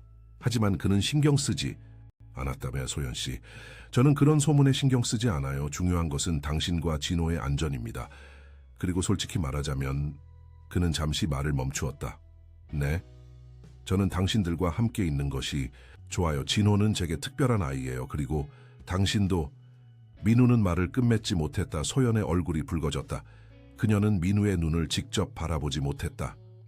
저도 민우 씨와 함께 있는 것이 좋아요. 하지만 당신의 삶을 복잡하게 만들고 싶지 않아요. 민우는 소연의 손을 잡았다. 제 삶은 이미 충분히 단순했어요. 어쩌면 조금의 복잡함이 필요했는지도 모르죠. 두 사람은 서로를 바라보며 미소 지었다. 그때 진호가 방으로 뛰어들어왔다. 민우 아저씨, 엄마 학교 갈 준비 다 했어요. 민우의 도움으로 진호는 근처의 좋은 초등학교에 입학할 수 있었다. 오늘은 그의 첫 등교 날이었다. 우와, 제복이 정말 잘 어울리는구나. 민우가 말했다. 진호는 자랑스럽게 자신의 새 학교 제복을 보여주었다. 민우 아저씨, 오늘 저 학교에 데려다 주실 거죠? 물론이지, 약속했잖아. 소연은 아들의 머리를 쓰다듬었다. 진호야, 가방 다 챙겼니? 네, 민우 아저씨가 사준 새 필통도 넣었어요. 세 사람은 함께 아침을 먹고 출발 준비를 했다. 마치 진짜 가족처럼 보였다. 민우는 이 순간이 얼마나 특별한지 깨달았다. 그는 오랫동안 혼자였고 이런 따뜻한 가족의 분위기를 그리워했다. 민우의 차로 학교에 도착하자 진호는 살짝 긴장한 표정이었다. 괜찮아, 진호야. 소연이 아들을 안심시켰다. 새 친구들을 많이 사귀게 될 거야. 만약 아이들이 저한테 아빠에 대해 물어보면 어떡해요? 진호가 걱정스럽게 물었다. 민우와 소연은 서로 눈을 마주쳤다. 진호의 아버지는 소연이 임신했을 때 그녀를 떠났다. 진호는 아버지에 대한 기억이 거의 없었다. 그냥 네 아빠는 멀리 있다고 하면 돼. 소연이 부드럽게 말했다. 진호는 잠시 생각하더니 민우를 바라보았다. 민우 아저씨가 제 아빠라고 해도 돼요. 민우는 놀라움에 말을 잇지 못했다. 소연도 당황한 표정이었다. 진호야, 그건. 소연이 말을 시작했지만 민우가 그녀의 손을 잡았다. 괜찮아요. 그가 소연에게 속삭였다. 그리고 진호를 바라보며 말했다. 진호야, 내가 네 아빠 역할을 해도 좋다면 나는 정말 기쁠 거야. 진호의 얼굴에 환한 미소가 번졌다. 그는 민우에게 달려가 안겼다. 고마워요, 아빠. 민우의 눈에 눈물이 고였다. 그는 진호를 꽉 안아주었다. 잘 다녀와, 아들. 진호는 기쁜 표정으로 학교로 달려갔다. 뒤에 남은 민우와 소연은 잠시 침묵 속에 서 있었다. 괜찮으세요? 소연이 조심스럽게 물었다. 민우는 고개를 끄덕였다. 네, 사실 정말 행복해요. 소연은 민우의 팔을 부드럽게 잡았다. 당신은 정말 특별한 사람이에요, 정민우 씨. 그들은 차로 돌아와 민우의 집으로 향했다. 도중에 민우는 소연에게 제안했다. 오늘 저녁에 같이 식사하는 게 어떨까요? 좋은 레스토랑을 알고 있어요. 소연은 미소 지었다. 좋아요. 하지만 진호는요? 강대현이 진호를 돌봐줄 수 있을 거예요. 그는 이미 진호와 친해졌잖아요. 그럼 기대할게요. 그들이 차를 타고 가는 동안 민우는 백미러를 통해 검은색 세단이 그들을 따라오고 있는 것을 알아차렸다. 그는 약간의 불안함을 느꼈지만 큰 문제는 아니라고 생각했다. 집에 도착한 후 민우는 회사로 출근했다. 오랜만에 본 직원들은 그를 반갑게 맞이했다. 하지만 일부 중역들의 표정은 복잡해 보였다. 민우는 즉시 긴급 이사회를 소집했다. 여러분, 최근 제가 회사 일에 소홀했던 점 사과드립니다. 하지만 이제 모든 것이 정상화될 것입니다. 한 이사가 말했다. 회장님, 저희는 당신의 개인적인 결정을 존중합니다. 하지만 최근 언론의 주목이 회사에 영향을 미치고 있습니다. 민우는 고개를 끄덕였다. 이해합니다. 하지만 저는 제가 한 일이 옳다고 믿습니다. 그리고 조만간 모든 것이 안정될 것입니다. 회의는 원만하게 진행되었고 민우는 뒤처진 업무를 처리하기 시작했다. 그러나 그의 마음 한구석에서는 계속해서 불안함이 자리 잡고 있었다. 김태준은 아직 포기하지 않았을 것이다. 오후 민우는 박준호 변호사와 만났다. 김태준에 대한 수사는 어떻게 진행되고 있습니까? 민우가 물었다. 천천히 진행 중입니다. 그는 영향력 있는 인물이라 경찰도 조심스럽게 접근하고 있어요. 하지만 증거는 명백합니다. 곧 체포영장이 나올 것으로 예상됩니다. 그동안 소연 씨와 진호의 안전은 어떻게 보장할 수 있을까요? 현재로서는 당신의 집이 가장 안전합니다. 24시간 경비가 있고 접근하기 어려우니까요. 민우는 고개를 끄덕였다. 알겠습니다. 그리고 소연 씨의 재산 문제는요? 법원에서 김태준이 소연 씨 명의의 재산에 접근하지 못하도록 임시 명령을 내렸습니다. 하지만 완전한 재산권 회복에는 시간이 걸릴 겁니다. 민우는 한숨을 쉬었다. 알겠습니다. 고맙습니다, 박 변호사. 그날 저녁 민우는 약속대로 소연을 고급 레스토랑으로 데려갔다. 그곳은 서울에서 가장 유명한 이탈리안 레스토랑 중 하나로 한강이 내려다 보이는 멋진 전망을 가지고 있었다. 여기 정말 아름답네요. 소연이 창밖의 풍경을 바라보며 말했다. 민우는 미소 지었다. 당신만큼은 아니지만요. 소연의 얼굴이 붉어졌다. 그녀는 민우가 이렇게 로맨틱한 면이 있다는 것에 놀랐다. 진호는 학교 첫날 어땠을까요? 민우가 물었다. 방금 강대현 씨에게서 문자가 왔어요. 진호가 즐겁게 지내고 있다고 해요. 이미 친구도 몇 명 사귀었대요. 다행이네요. 진호는 정말 특별한 아이예요. 소연은 따뜻한 미소를 지었다. 네, 그 아이는 제 인생의 전부예요. 그들은 와인을 마시며 이야기를 나누었다. 처음으로 그들은 김태준과 법정 싸움이 아닌 서로에 대한 이야기를 했다. 민우는 자신의 어린 시절, 아버지의 폭력에서 어머니를 지키지 못했던 아픈 기억을 털어놓았다. 소연은 자신의 꿈, 화가가 되고 싶었던 열망과 진호를 위해 그 꿈을 미뤄둔 이야기를 했다. 언젠가 다시 그림을 그리고 싶어요? 소연이 말했다. 진호가 조금 더 크면요. 꼭 그렇게 되었으면 좋겠어요. 민우가 말했다. 당신의 재능을 썩히지 마세요. 식사를 마치고 그들은 한강변을 산책했다. 밤바람이 차가웠지만 서로의 온기로 충분히 따뜻했다. 소연 씨, 민우가 갑자기 멈춰서서 말했다. 제가 처음부터 당신과 진호를 도운 이유를 아직도 완전히 이해하지 못합니다. 하지만 이제는 알 것 같아요. 무슨 뜻이에요? 저는 당신들을 만나기 전까지 정말로 살아있다고 느끼지 못했어요. 회사, 돈, 성공, 그것들은 모두 공허했죠. 하지만 당신과 진호와 함께하면서 저는 처음으로 진정한 행복을 느꼈어요. 소연의 눈에 눈물이 고였다. 민우 씨, 소연 씨, 이것이 너무 갑작스럽다는 것을 알고 있습니다. 하지만 당신과 진호가 제 삶의 일부가 되었으면 좋겠어요.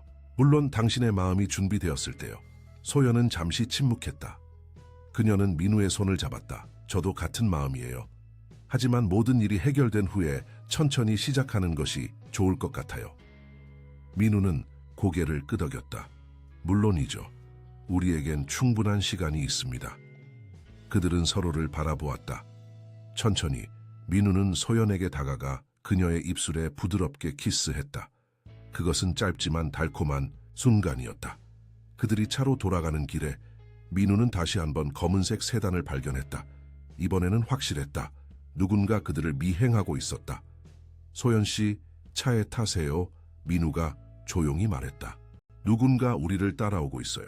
소연의 얼굴이 창백해졌다. 오빠가 보낸 사람일까요? 아마도요.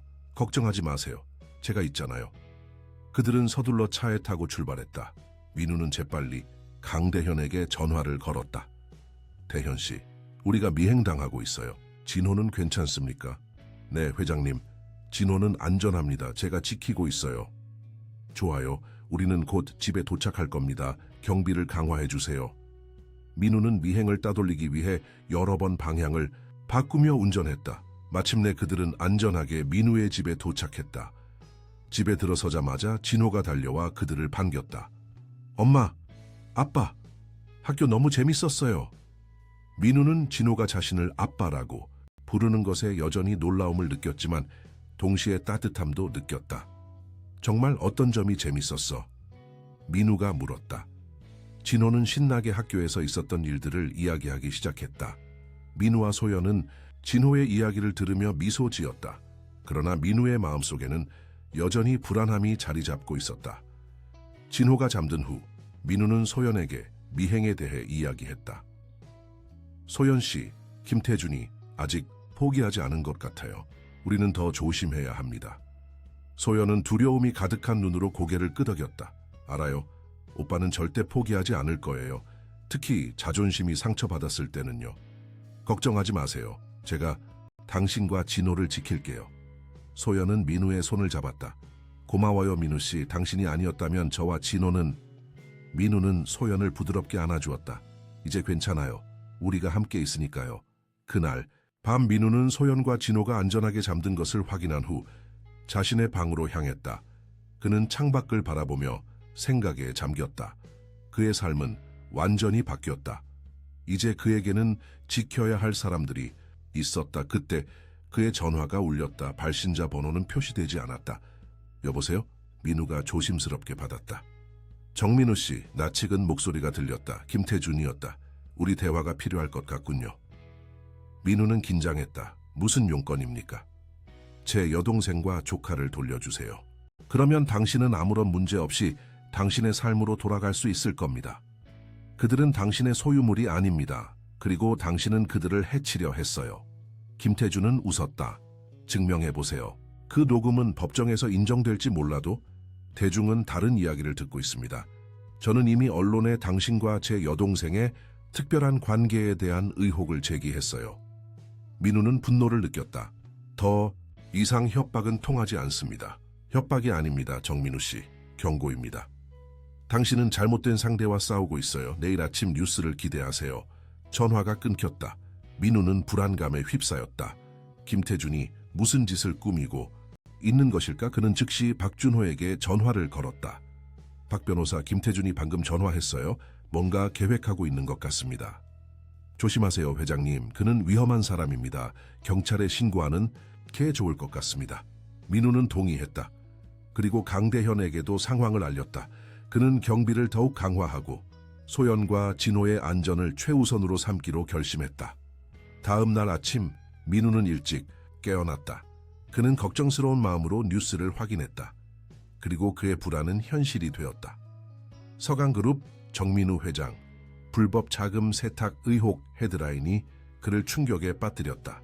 기사에는 민우가 해외 비밀 계좌를 통해 회사 자금을 빼돌렸다는 내부 고발자의 주장이 실려 있었다. 물론 그것은 완전한 거짓이었다. 하지만 언론은 이미 이 이야기를 크게 다루고 있었다. 민우는 분노와 두려움을 동시에 느꼈다. 김태준은 그를 파멸시키기 위해 거짓 정보를 퍼뜨리고 있었다. 그의 회사, 그의 명성, 그가 평생 쌓아온 모든 것이 위험에 처해 있었다. 민우 씨, 소연의 목소리가 들렸다. 그녀는 걱정스러운 표정으로 거실에 서 있었다. 무슨 일이에요? 민우는 한숨을 쉬었다. 그는 소연에게 모든 것을 말해야 했다. 김태준이 얼마나 위험한 적인지, 그리고 그들이 얼마나 큰 위험에 처해 있는지를. 어둠 속에 빈 민우는 거실의 소파에 앉아 소연에게 상황을 설명했다. 그의 표정은 무거웠지만 목소리는 침착했다. 김태준이 저에 대한 거짓 기사를 퍼뜨렸어요. 회사 자금을 불법으로 유용했다는 내용이죠. 민우는 깊은 한숨을 내쉬었다. 완전한 거짓말이지만 주식 시장은 이미 반응하고 있어요. 서강그룹 주가가 급락하고 있습니다. 소연의 얼굴이 창백해졌다. 이게 다 저와 진호 때문이에요. 우리가 당신 삶을 망치고 있어요. 민우는 즉시 고개를 저었다. 아니에요, 소연 씨. 이건 김태준의 책임이에요. 당신과 진호는 아무 잘못도 없어요. 하지만 당신이 저희를 도와주지 않았다면 이런 일은 없었을 거예요. 소연의 눈에 눈물이 고였다. 민우는 소연의 손을 부드럽게 잡았다. 후회하지 않아요. 저는 옳은 일을 했고 그것이 중요합니다. 그리고 그는 잠시 망설였다.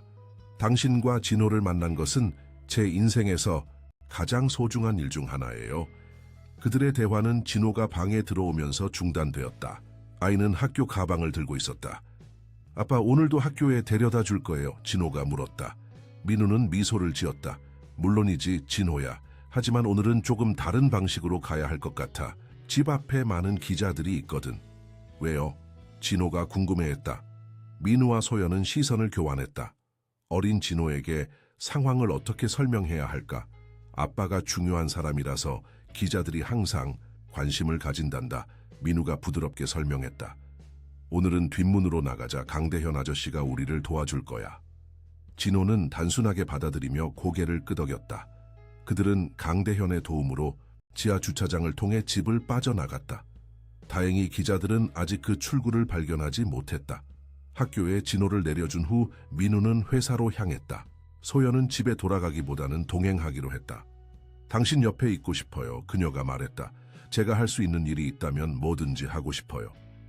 서강그룹 본사 앞에는 이미 많은 기자들이 모여 있었다. 민우의 차가 도착하자 그들은 즉시 몰려들었다. 플래시 세례와 함께 질문들이 쏟아졌다. 정 회장님, 자금 세탁 의혹에 대해 어떻게 생각하십니까? 이 여성은 누구입니까? 김소연 씨가 맞습니까? 김태준 씨의 주장이 사실입니까? 민우는 질문들을 무시하고 소연을 보호하듯 감싸며 건물 안으로 들어갔다. 로비에서 그의 비서 김미영이 급하게 다가왔다. 회장님, 이사들이 긴급 회의를 요청했습니다. 30분 후에 시작해요. 민우는 고개를 끄덕였다. 준비해 주세요. 그리고 소연 씨를 제 사무실로 안내해 주세요. 회의실에 들어서자 모든 이사들이 심각한 표정으로 앉아 있었다. 그들의 눈에는 걱정과 불신이 깃들어 있었다. 여러분, 민우가 차분하게 말을 시작했다.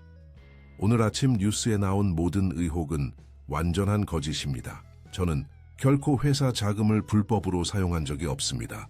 그렇다면 왜 이런 의혹이 제기되었습니까? 한 이사가 물었다. 민우는 깊은 숨을 들이마셨다. 최근 제가 김소연 씨와 그녀의 아들을 도운 일을 아실 겁니다. 김태준이라는 사람이 자신의 여동생을 해치고 그녀의 재산을 차지하려 했어요. 제가 그들을 도왔고 이제 김태준은 복수하기 위해 이런 거짓 정보를 퍼뜨리고 있습니다. 이사들은 서로 시선을 교환했다. 일부는 의심스러운 표정이었고 일부는 동정적인 눈빛을 보냈다. 회장님, 저희는 당신을 믿습니다. 최고 재무 책임자가 말했다. 하지만 시장은 이미 반응하고 있습니다. 우리 주가가 15% 이상 하락했어요. 투자자들을 안심시켜야 합니다. 다른 이사가 말했다. 그리고 이 의혹을 명확하게 반박할 증거가 필요합니다. 민우는 고개를 끄덕였다. 이미 재무팀의 지시에 모든 회사, 계좌와 거래 내역을 검토하도록 했습니다. 곧 명백한 증거를 제시할 수 있을 거예요. 그리고 오후에 기자회견을 열어 이 문제를 공개적으로 다루겠습니다. 회의는 1시간 동안 이어졌다.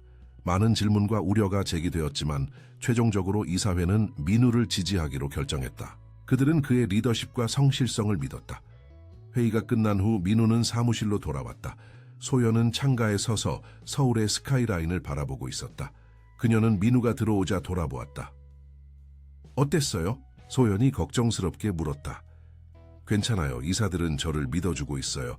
민우는 피곤한 미소를 지었다. 하지만 이제 더 큰 싸움이 남았어요. 대중과 투자자들을 설득해야 합니다. 소연은 민우에게 다가와 그의 손을 잡았다. 제가 어떻게 도울 수 있을까요? 민우는 잠시 생각에 잠겼다. 소연 씨, 당신이 공개적으로 진실을 말할 준비가 되어 있다면 그것이 큰 도움이 될 것 같아요. 당신과 김태준의 이야기, 그리고 왜 그가 당신을 해치려 했는지. 소연의 눈의 결심이 서렸다. 할게요. 더 이상 숨지 않을 거예요. 오빠가 한 일에 대해 모든 사람들이 알아야 해요. 그들은 함께 기자회견을 준비하기 시작했다. 민우의 홍보팀은 모든 언론사를 초대했고 법무팀은 증거를 준비했다. 박준호 변호사도 참석하기로 했다.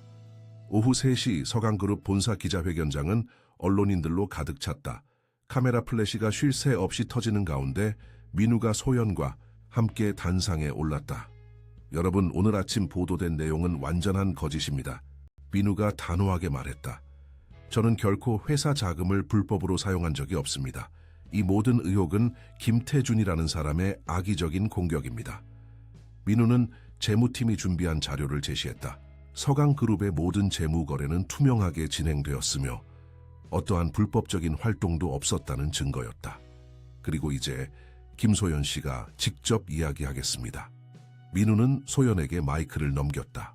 소연은 떨리는 목소리로 말을 시작했지만 점차 강해졌다. 저는 김태준의 여동생입니다.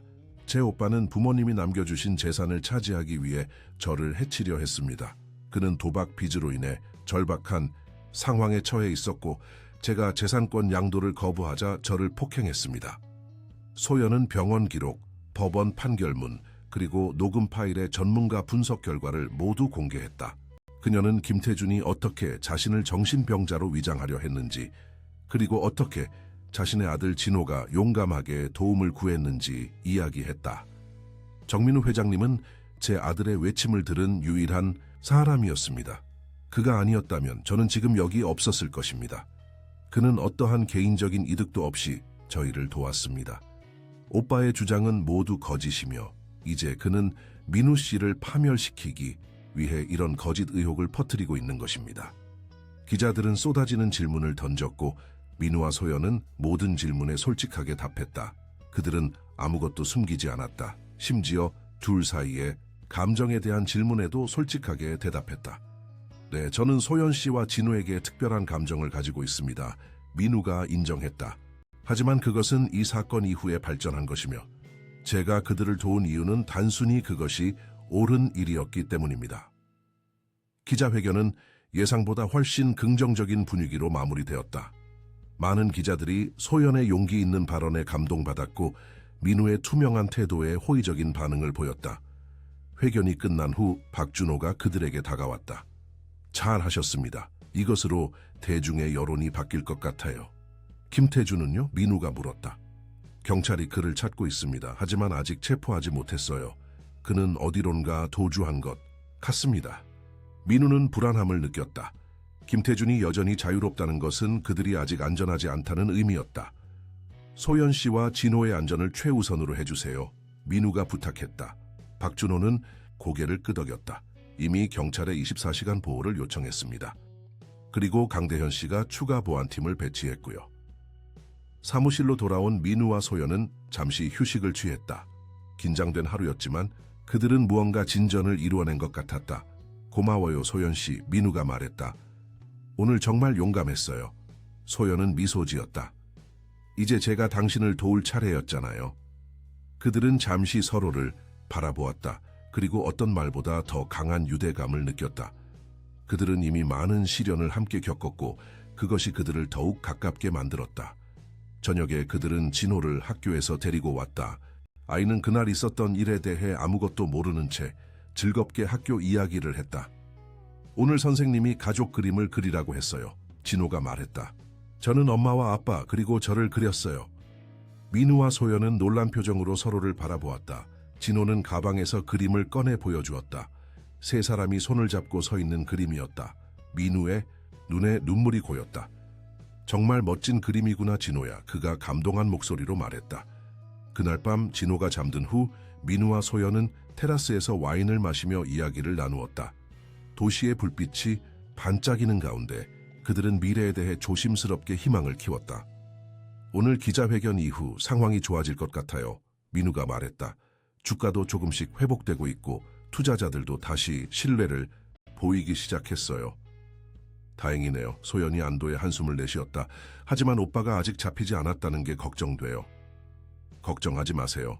우리는 함께 있으니까요. 그리고 모든 안전 조치를 취했습니다. 소연은 민우의 손을 잡았다. 민우 씨, 이 모든 것이 끝나면 우리 어떻게 될까요? 민우는 소연의 눈을 깊이 바라보았다. 당신이 원한다면 저는 당신과 진호와 함께 새로운 가족을 시작하고 싶어요. 소연의 눈에 눈물이 고였다. 저도 그래요. 진호는 이미 당신을 아버지로 받아들였고 저도 당신을 사랑하게 되었어요. 민우는 소연을 가까이 끌어당겨 키스했다. 그것은 모든 말보다 더 깊은 약속이었다. 다음 날 아침 민우는 일찍 일어나 신문을 확인했다. 기자회견의 효과는 즉각적이었다. 대부분의 언론은 김태준의 의혹을 반박하는 민우와 소연의 증언을 크게 다루었다. 서강그룹의 주가도 반등하기 시작했다. 민우는 안도의 미소를 지었다. 그들은 진실을 위한 싸움에서 승리하고 있었다. 하지만 그는 여전히 경계를 늦추지 않았다. 김태준은 아직 어딘가에 있었고 그는 위험한 사람이었다. 아침 식사를 하면서 민우는 진호에게 물었다. 오늘 학교에 데려다 줄까 진호야? 진호는 활짝 웃으며 고개를 끄덕였다. 네, 아빠. 오늘은 체육 시간이 있어요. 정말 기대돼요. 민우는 미소 지었다. 진호가 자신을 아빠라고 부를 때마다 그의 가슴은 따뜻함으로 가득 찼다. 그는 이 순간이 영원히 지속되길 바랐다. 그럼 준비하자. 오늘은 내가 운전할게. 그들이 현관으로 향하는 동안 민우의 전화가 울렸다. 박준호였다. 민우 씨, 좋은 소식입니다. 경찰이 김태준의 행방을 파악했어요. 그는 인천공항으로 향하고 있습니다. 아마도 해외로 도주하려는 것 같아요. 민우는 안도의 한숨을 내쉬었다. 좋은 소식이네요. 그를 체포할 수 있겠죠. 네, 경찰이 이미 공항에 배치되어 있습니다. 곧 체포될 거예요. 민우는 소연에게 이 소식을 전했다. 소연의 얼굴에 안도의 표정이 번졌다. 정말요? 드디어 끝나는 건가요? 그런 것 같아요. 이제 우리는 진정한 평화를 찾을 수 있을 거예요. 소연은 민우를 꽉 안았다. 그녀의 눈에는 희망의 눈물이 맺혔다. 마침내 악몽이 끝나고 새로운 시작을 할 수 있게 된 것 같았다. 그들은 함께 진호의 손을 잡고 문을 향해 걸어갔다. 새로운 하루, 새로운 미래를 향해 새로운 시작. 인천국제공항에서의 체포 소식이 전해진 지 몇 시간 후 민우의 전화가 다시 울렸다. 그는 회사에서 중요한 회의를 마친 참이었다. 회장님, 상황이 복잡해졌습니다. 박준호의 목소리가 긴장되어 있었다. 김태준이 공항에서 체포되기 직전 다른 사람에게 어떤 지시를 내렸습니다. 경찰이 그의 전화 기록을 확인 중이지만 뭔가 위험한 계획이 있는 것 같습니다. 민우의 심장이 빠르게 뛰기 시작했다. 소연 씨와 진호는 안전합니까? 지금은 괜찮습니다. 경비가 강화되어 있고 강대현 씨가 그들과 함께 있습니다. 좋습니다. 저는 지금 바로 집으로 돌아가겠습니다. 민우는 즉시 회의를 종료하고 차로 향했다. 도로 위에서 그는 계속해서 소연에게 전화를 걸었지만 응답이 없었다. 불안함이 그를 엄습했다. 그는 강대현에게 전화를 걸었다. 대현 씨, 소연 씨와 진호는 어떻습니까? 회장님, 그들은 안전합니다. 지금 댁에서 기다리고 있어요. 소연 씨가 샤워 중이라 전화를 받지 못한 것 같습니다. 민우는 안도했다. 알겠습니다. 곧 도착하겠습니다. 집에 도착하자 민우는 서둘러 엘리베이터를 타고 올라갔다. 그의 마음은 여전히 불안했다. 무언가 잘못되고 있다는 느낌이 들었다. 아파트 문을 열자 강대현이 그를 맞이했다. 회장님, 다행히 오셨군요. 소연 씨와 진호는요? 진호는 자기 방에서 숙제 중이고 소연 씨는 방금 샤워를 마쳤습니다. 민우는 고개를 끄덕였다. 김태준에 대한 새로운 소식이 있습니까? 경찰이 조사 중입니다. 그는 현재 구치소에 있고 여러 혐의로 기소될 예정입니다. 민우는 안도의 한숨을 내쉬었다. 마침내 김태준이 법의 심판을 받게 되었다. 하지만 그가 마지막으로 내린 지시가 무엇인지 알아야 했다. 소연이 방에서 나왔다. 그녀는 머리를 수건으로 감싸고 있었고 편안한 가정복을 입고 있었다. 민우를 보자 그녀의 얼굴에 미소가 번졌다. 민우 씨 오셨군요. 전화가 왔었는데 받지 못했어요. 죄송해요. 민우는 그녀에게 다가가 포옹했다. 괜찮아요. 중요한 건 당신과 진호가 안전하다는 거예요. 그는 소연에게 김태준이 체포되었지만 여전히 위험할 수 있다는 것을 설명했다. 소연은 걱정스러운 표정이 되었다. 오빠가 마지막으로 어떤 계획을 세웠을까요? 아직 모릅니다. 하지만 경찰이 조사 중이에요. 곧 알게 될 거예요. 그때 진호가 방에서 나와 민우에게 달려왔다. 아빠, 오셨어요? 민우는 미소를 지으며 진호를 안아들었다. 그래, 진호야. 오늘 학교는 어땠어? 재밌었어요. 선생님이 제 그림을 칭찬해 주셨어요. 민우는 따뜻한 미소를 지었다. 그의 마음속 불안감은 잠시 진호의 순수한 기쁨에 밀려났다. 그들은 함께 저녁 식사를 준비했다. 소연은 요리를 했고 민우와 진호는 테이블을 차렸다. 그것은 마치 오랫동안 함께한 가족 같은 자연스러운 모습이었다. 식사 중에 민우의 전화가 울렸다. 발신자는 경찰서장이었다. 정 회장님, 김태준의 전화 기록을 분석했습니다. 그는 체포 직전 한 남자에게 연락했는데 그 사람은 전직 보안 요원으로 추적됩니다. 우려되는 점은 그 사람이 폭발물 전문가라는 것입니다. 민우는 순간 숨이 멈추는 것 같았다. 무슨 뜻입니까? 아직 확실한 증거는 없지만 김태준이 어떤 형태의 공격을 지시했을 가능성이 있습니다. 저희가 그 용의자를 찾고 있지만 아직 발견하지 못했습니다. 제 집을 공격할 가능성이 있다는 말씀입니까? 가능성이 있습니다. 즉시 가족을 안전한 곳으로 대피시키는 것이 좋을 것 같습니다. 저희가 경찰을 보내겠습니다. 민우는 전화를 끊고 즉시 행동에 나섰다. 강대현 모든 보안 시스템을 확인해 그리고 건물 전체를 점검해 의심스러운 물건이나 사람이 있는지. 소연은 걱정스러운 표정으로 물었다. 무슨 일이에요? 김태준이 우리를 공격할 계획을 세웠을지도 몰라요. 우리는 즉시 여기를 떠나야 합니다. 소연의 얼굴이 창백해졌다. 그녀는 진호를 바라보았다.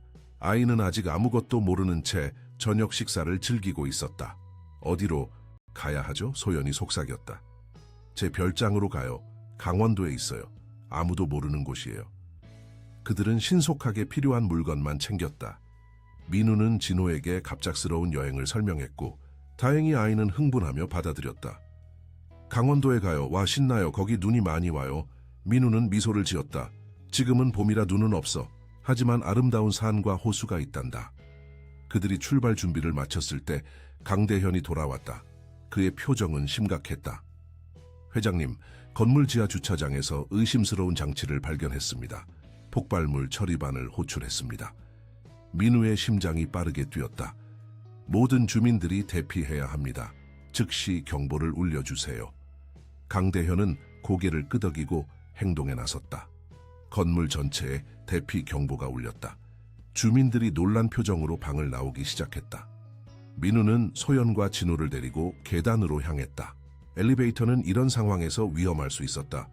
빨리 움직여요. 민우가 말했다. 뒤편 비상구로 나갑시다. 그들이 계단을 내려가는 동안 건물은 혼란에 빠졌다. 경찰과 폭발물 처리반이 도착했고 주민들은 안전한 장소로 이동하고 있었다. 마침내 그들은 건물 뒤편 출구에 도착했다. 민우의 차가 그곳에서 대기하고 있었다. 빨리 타요. 민우가 소연과 진호를 재촉했다. 그들이 차에 오르는 순간 강력한 폭발음이 들렸다. 건물의 일부가 무너지기 시작했다. 소연은 진호를 꽉 안았고 아이는 공포로 울기 시작했다. 괜찮아. 진호야. 소연이 아들을 달랬다. 우리는 안전해. 민우는 즉시 차를 출발시켰다. 그들은 폭발 현장에서 빠르게 벗어났다. 다행히 모든 주민이 대피한 것 같아요.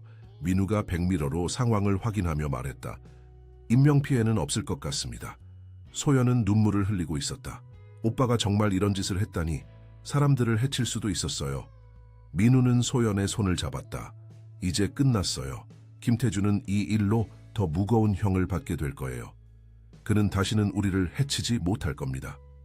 그들은 서울을 빠져나와 강원도로 향했다. 여정은 약 2시간 정도 걸릴 예정이었다. 진호는 뒷좌석에서 잠이 들었고 소연과 민우는 조용히 이야기를 나누었다. 민우 씨, 이제 어떻게 될까요? 소연이 물었다. 민우는 잠시 생각에 잠겼다. 모든 것이 정리되면 우리는 새로운 시작을 할 수 있을 거예요. 당신과 진호와 함께. 정말 그런 날이 올까요? 반드시 올 거예요. 약속합니다. 밤늦게 그들은 민우의 강원도 별장에 도착했다. 그곳은 춘천 호숫가에 위치한 아름다운 통나무집이었다. 주변은 숲으로 둘러싸여 있어 매우 평화로웠다. 민우는 잠든 진호를 안아 집 안으로 들어갔다. 소연은 피곤한 표정이었지만 그녀의 눈에는 안도감이 깃들어 있었다. 여기서 쉬어요. 민우가 말했다. 내일부터 모든 것이 더 나아질 거예요. 그날 밤 소연은 진호와 함께 한 방에서 잠들었다. 민우는 거실 소파에 앉아 창밖의 호수를 바라보았다. 그는 생각에 잠겼다. 얼마나 많은 일이 있었던가. 우연한 만남으로 시작된 이 모든 일이 그의 삶을 완전히 바꾸어 놓았다. 다음 날 아침 민우는 아침 일찍 일어나 소식을 확인했다. 뉴스에서는 그의 아파트 건물에서 발생한 폭발에 대해 보도하고 있었다. 다행히도 인명피해는 없었다.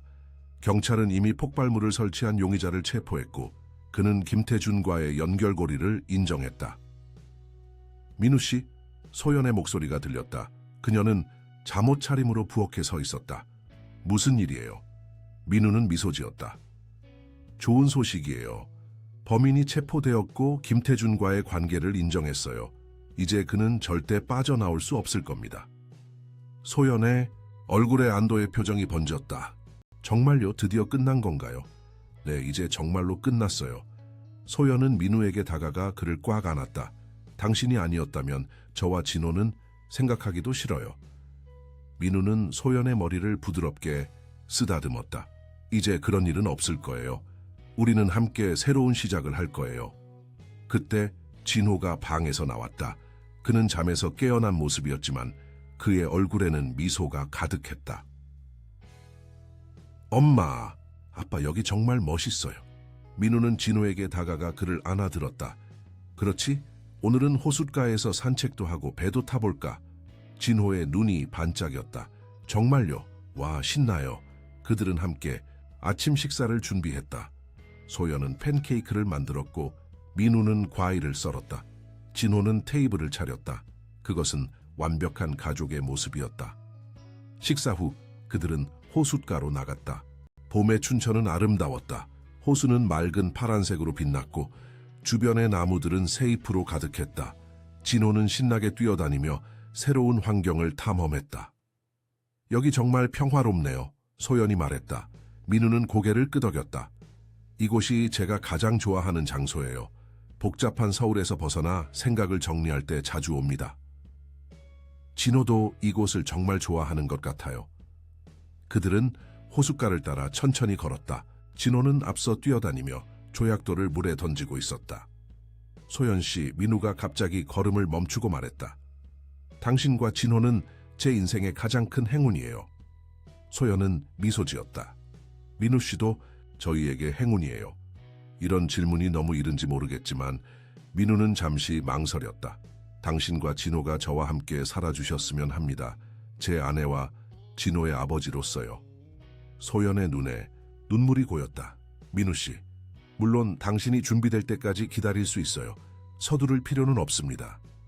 소연은 민우의 손을 잡았다. 서두를 필요 없어요. 저는 이미 답을 알고 있으니까요. 네, 우리는 당신과 함께하고 싶어요. 민우의 얼굴에 환한 미소가 번졌다. 그는 소연을 안아 들어 올렸다. 그들은 함께 웃으며 서로를 바라보았다. 엄마, 아빠, 진호가 달려왔다. 저기 배가 있어요. 탈 수 있어요. 민우는 고개를 끄덕였다. 물론이지. 우리 셋이 함께 호수 한 바퀴 돌아볼까? 그들은 함께 작은 보트에 올랐다. 민우는 노를 저었고 소연은 진호를 무릎에 앉혔다. 호수 위에서 그들은 평화로운 시간을 보냈다. 민우 씨, 소연이 문득 물었다. 왜 그날 진호의 외침을 들었을까요? 다른 사람들은 모두 무시했는데. 민우는 잠시 생각에 잠겼다. 운명이었나 봐요. 저는 그날 우연히 신호등에 걸려 멈췄고 창문을 열어둔 상태였어요. 그리고 그는 잠시 망설였다. 어쩌면 제 마음이 진호의 절박함을 느꼈을지도 모르죠. 저도 어린 시절 도움이 필요했지만 아무도 들어주지 않았으니까요. 소연은 따뜻한 눈빛으로 민우를 바라보았다. 그것이 운명이었다면 저는 그 운명에 감사해요. 저도요, 민우가 대답했다. 그들은 호수 위에서 평화로운 시간을 보냈다. 진호는 물고기를 보며 즐거워했고 민우와 소연은 미래에 대한 이야기를 나누었다. 그들은 서울로 돌아가 새로운 집을 마련하기로 했다. 소연은 그림을 다시 시작하고 진호는 계속 학교에 다니며 민우는 회사를 이끌 것이다. 오후 그들은 별장으로 돌아와 저녁 식사를 준비했다. 민우가 바베큐를 굽는 동안 소연은 샐러드를 만들었고 진호는 테이블을 차렸다. 아빠, 우리 이제 항상 함께 있는 거예요? 진호가 문득 물었다. 민우는 진호를 바라보며 미소 지었다. 그래 진호야, 이제 우리는 항상 함께 있을 거야. 약속해요? 약속할게. 소연은 그 모습을 보며 미소 지었다. 그녀의 인생은 큰 시련을 겪었지만 이제 모든 것이 올바른 방향으로 흘러가고 있었다. 저녁 식사 후 그들은 거실에 모여 영화를 보았다. 진호는 민우와 소연 사이에 앉아 있었다.